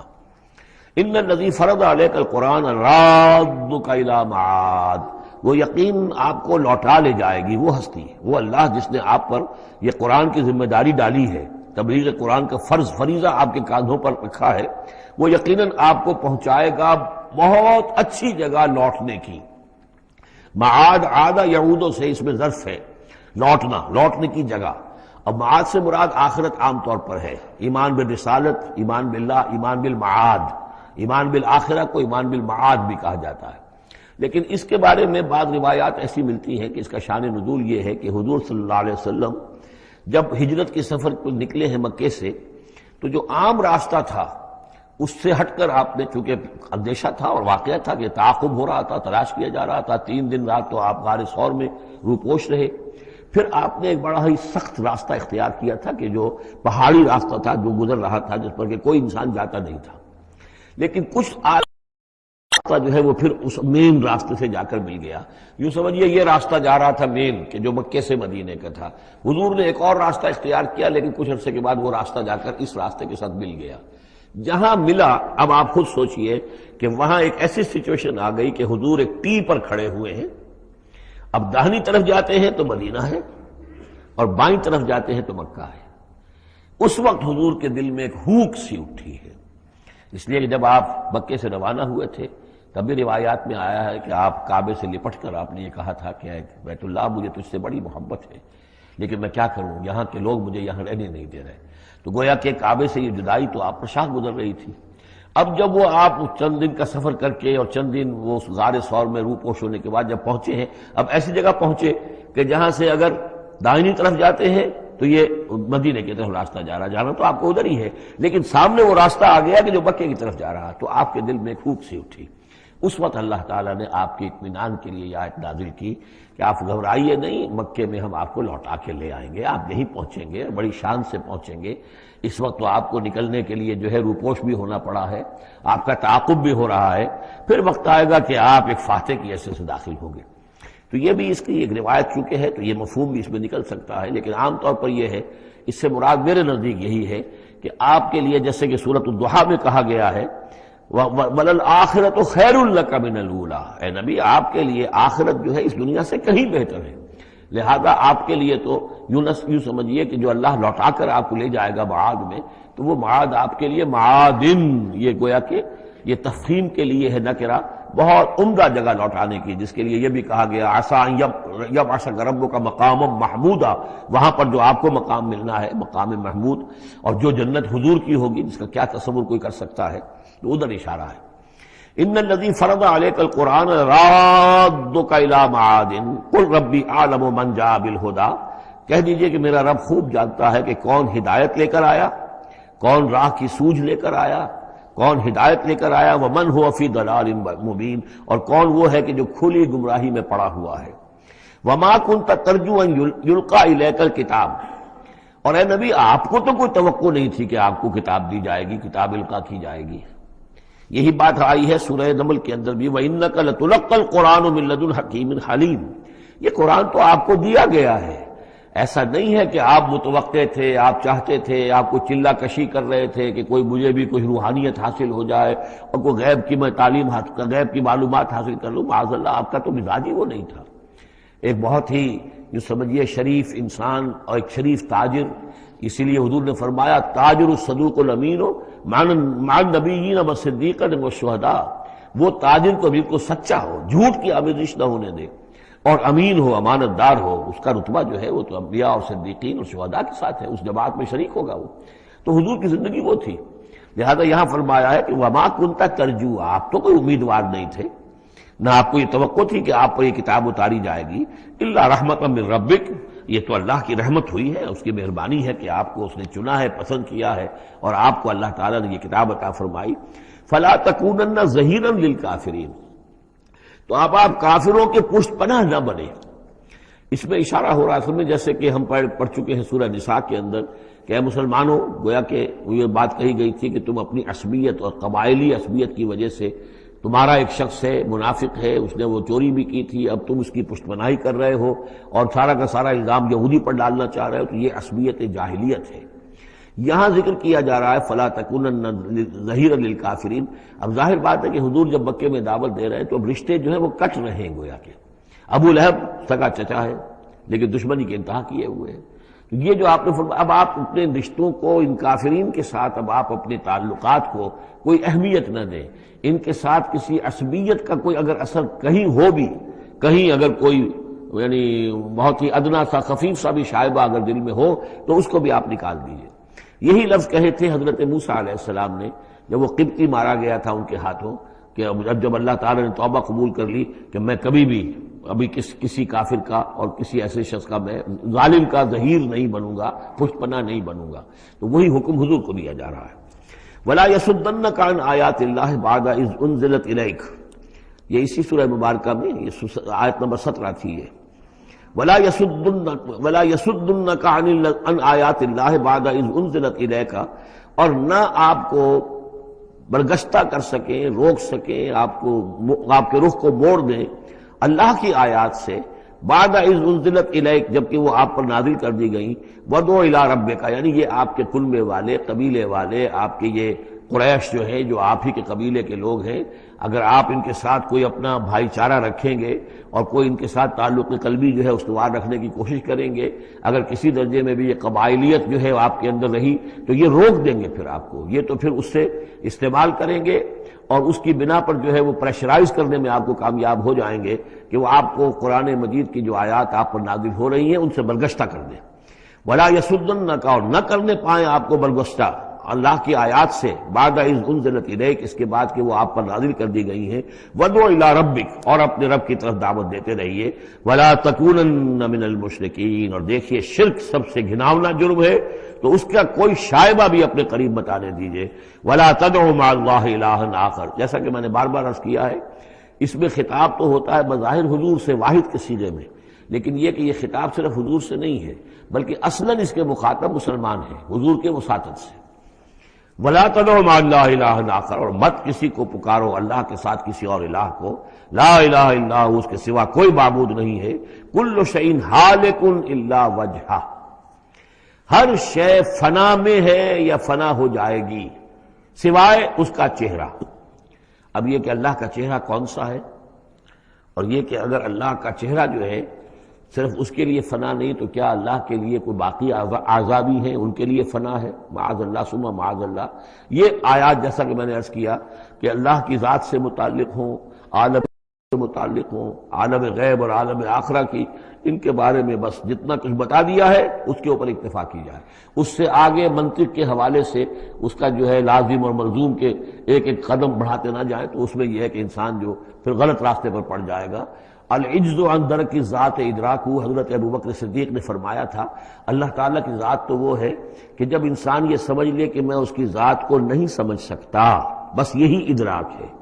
یہی معرفت ہے کہ اللہ کی ذات جو ہے وراء الورا ثم وراء الورا ثم وراء الورا۔ یہ الفاظ شیخ احمد سرہندی، جن کو ہم مجدد الفسانی رحمۃ اللہ علیہ کے نام سے جانتے ہیں، وہ اپنے خطوط میں مکاتیب میں انہوں نے بار بار یہ الفاظ کہے، ذات باری تعالیٰ وراء الورا ثم وراء الورا ثم وراء الورا، اس کا کوئی تصور کسی انسان کے لیے ممکن نہیں ہے۔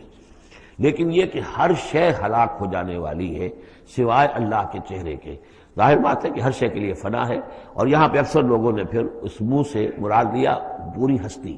جیسے کہ ہم بھی کسی کے منہ دیکھو کہ یہ کام کر رہا ہے تو گویا کہ کسی کے لیے، کسی کی رضا جوئی کے لیے کر رہا ہے، تو اس اعتبار سے گویا کہ ذات باری تعالیٰ تو ہے کہ جو ہمیشہ قائم رہنے والی ہے، اور یہاں اس کے چہرے سے مراد اس کی پوری ذات ہے۔ باقی جو کچھ ہے، اب جو ہمارے ہاں صوفیہ ہیں جو وحدت وجود کے قائل ہیں، وہ تو اب بھی سمجھتے ہیں کہ باقی جو کچھ ہے وہ ہے ہی نہیں، معدوم کے درجے میں ہے، اس کی کوئی حقیقت نہیں ہے۔ کل ما فی الکون وہم او خیال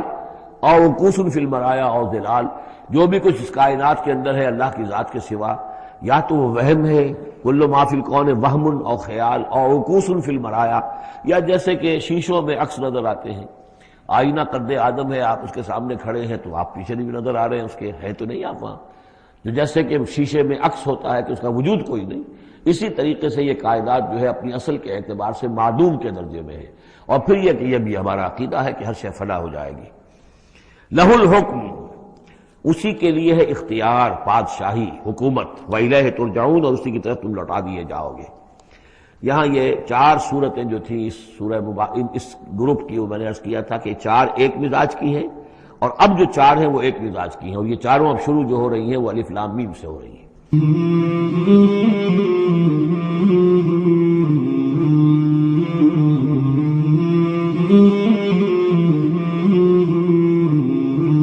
مولاي صل وسلم دائما أبدا على حبيبك خير الخلق كلهم، مولاي صل وسلم دائما أبدا على حبيبك خير الخلق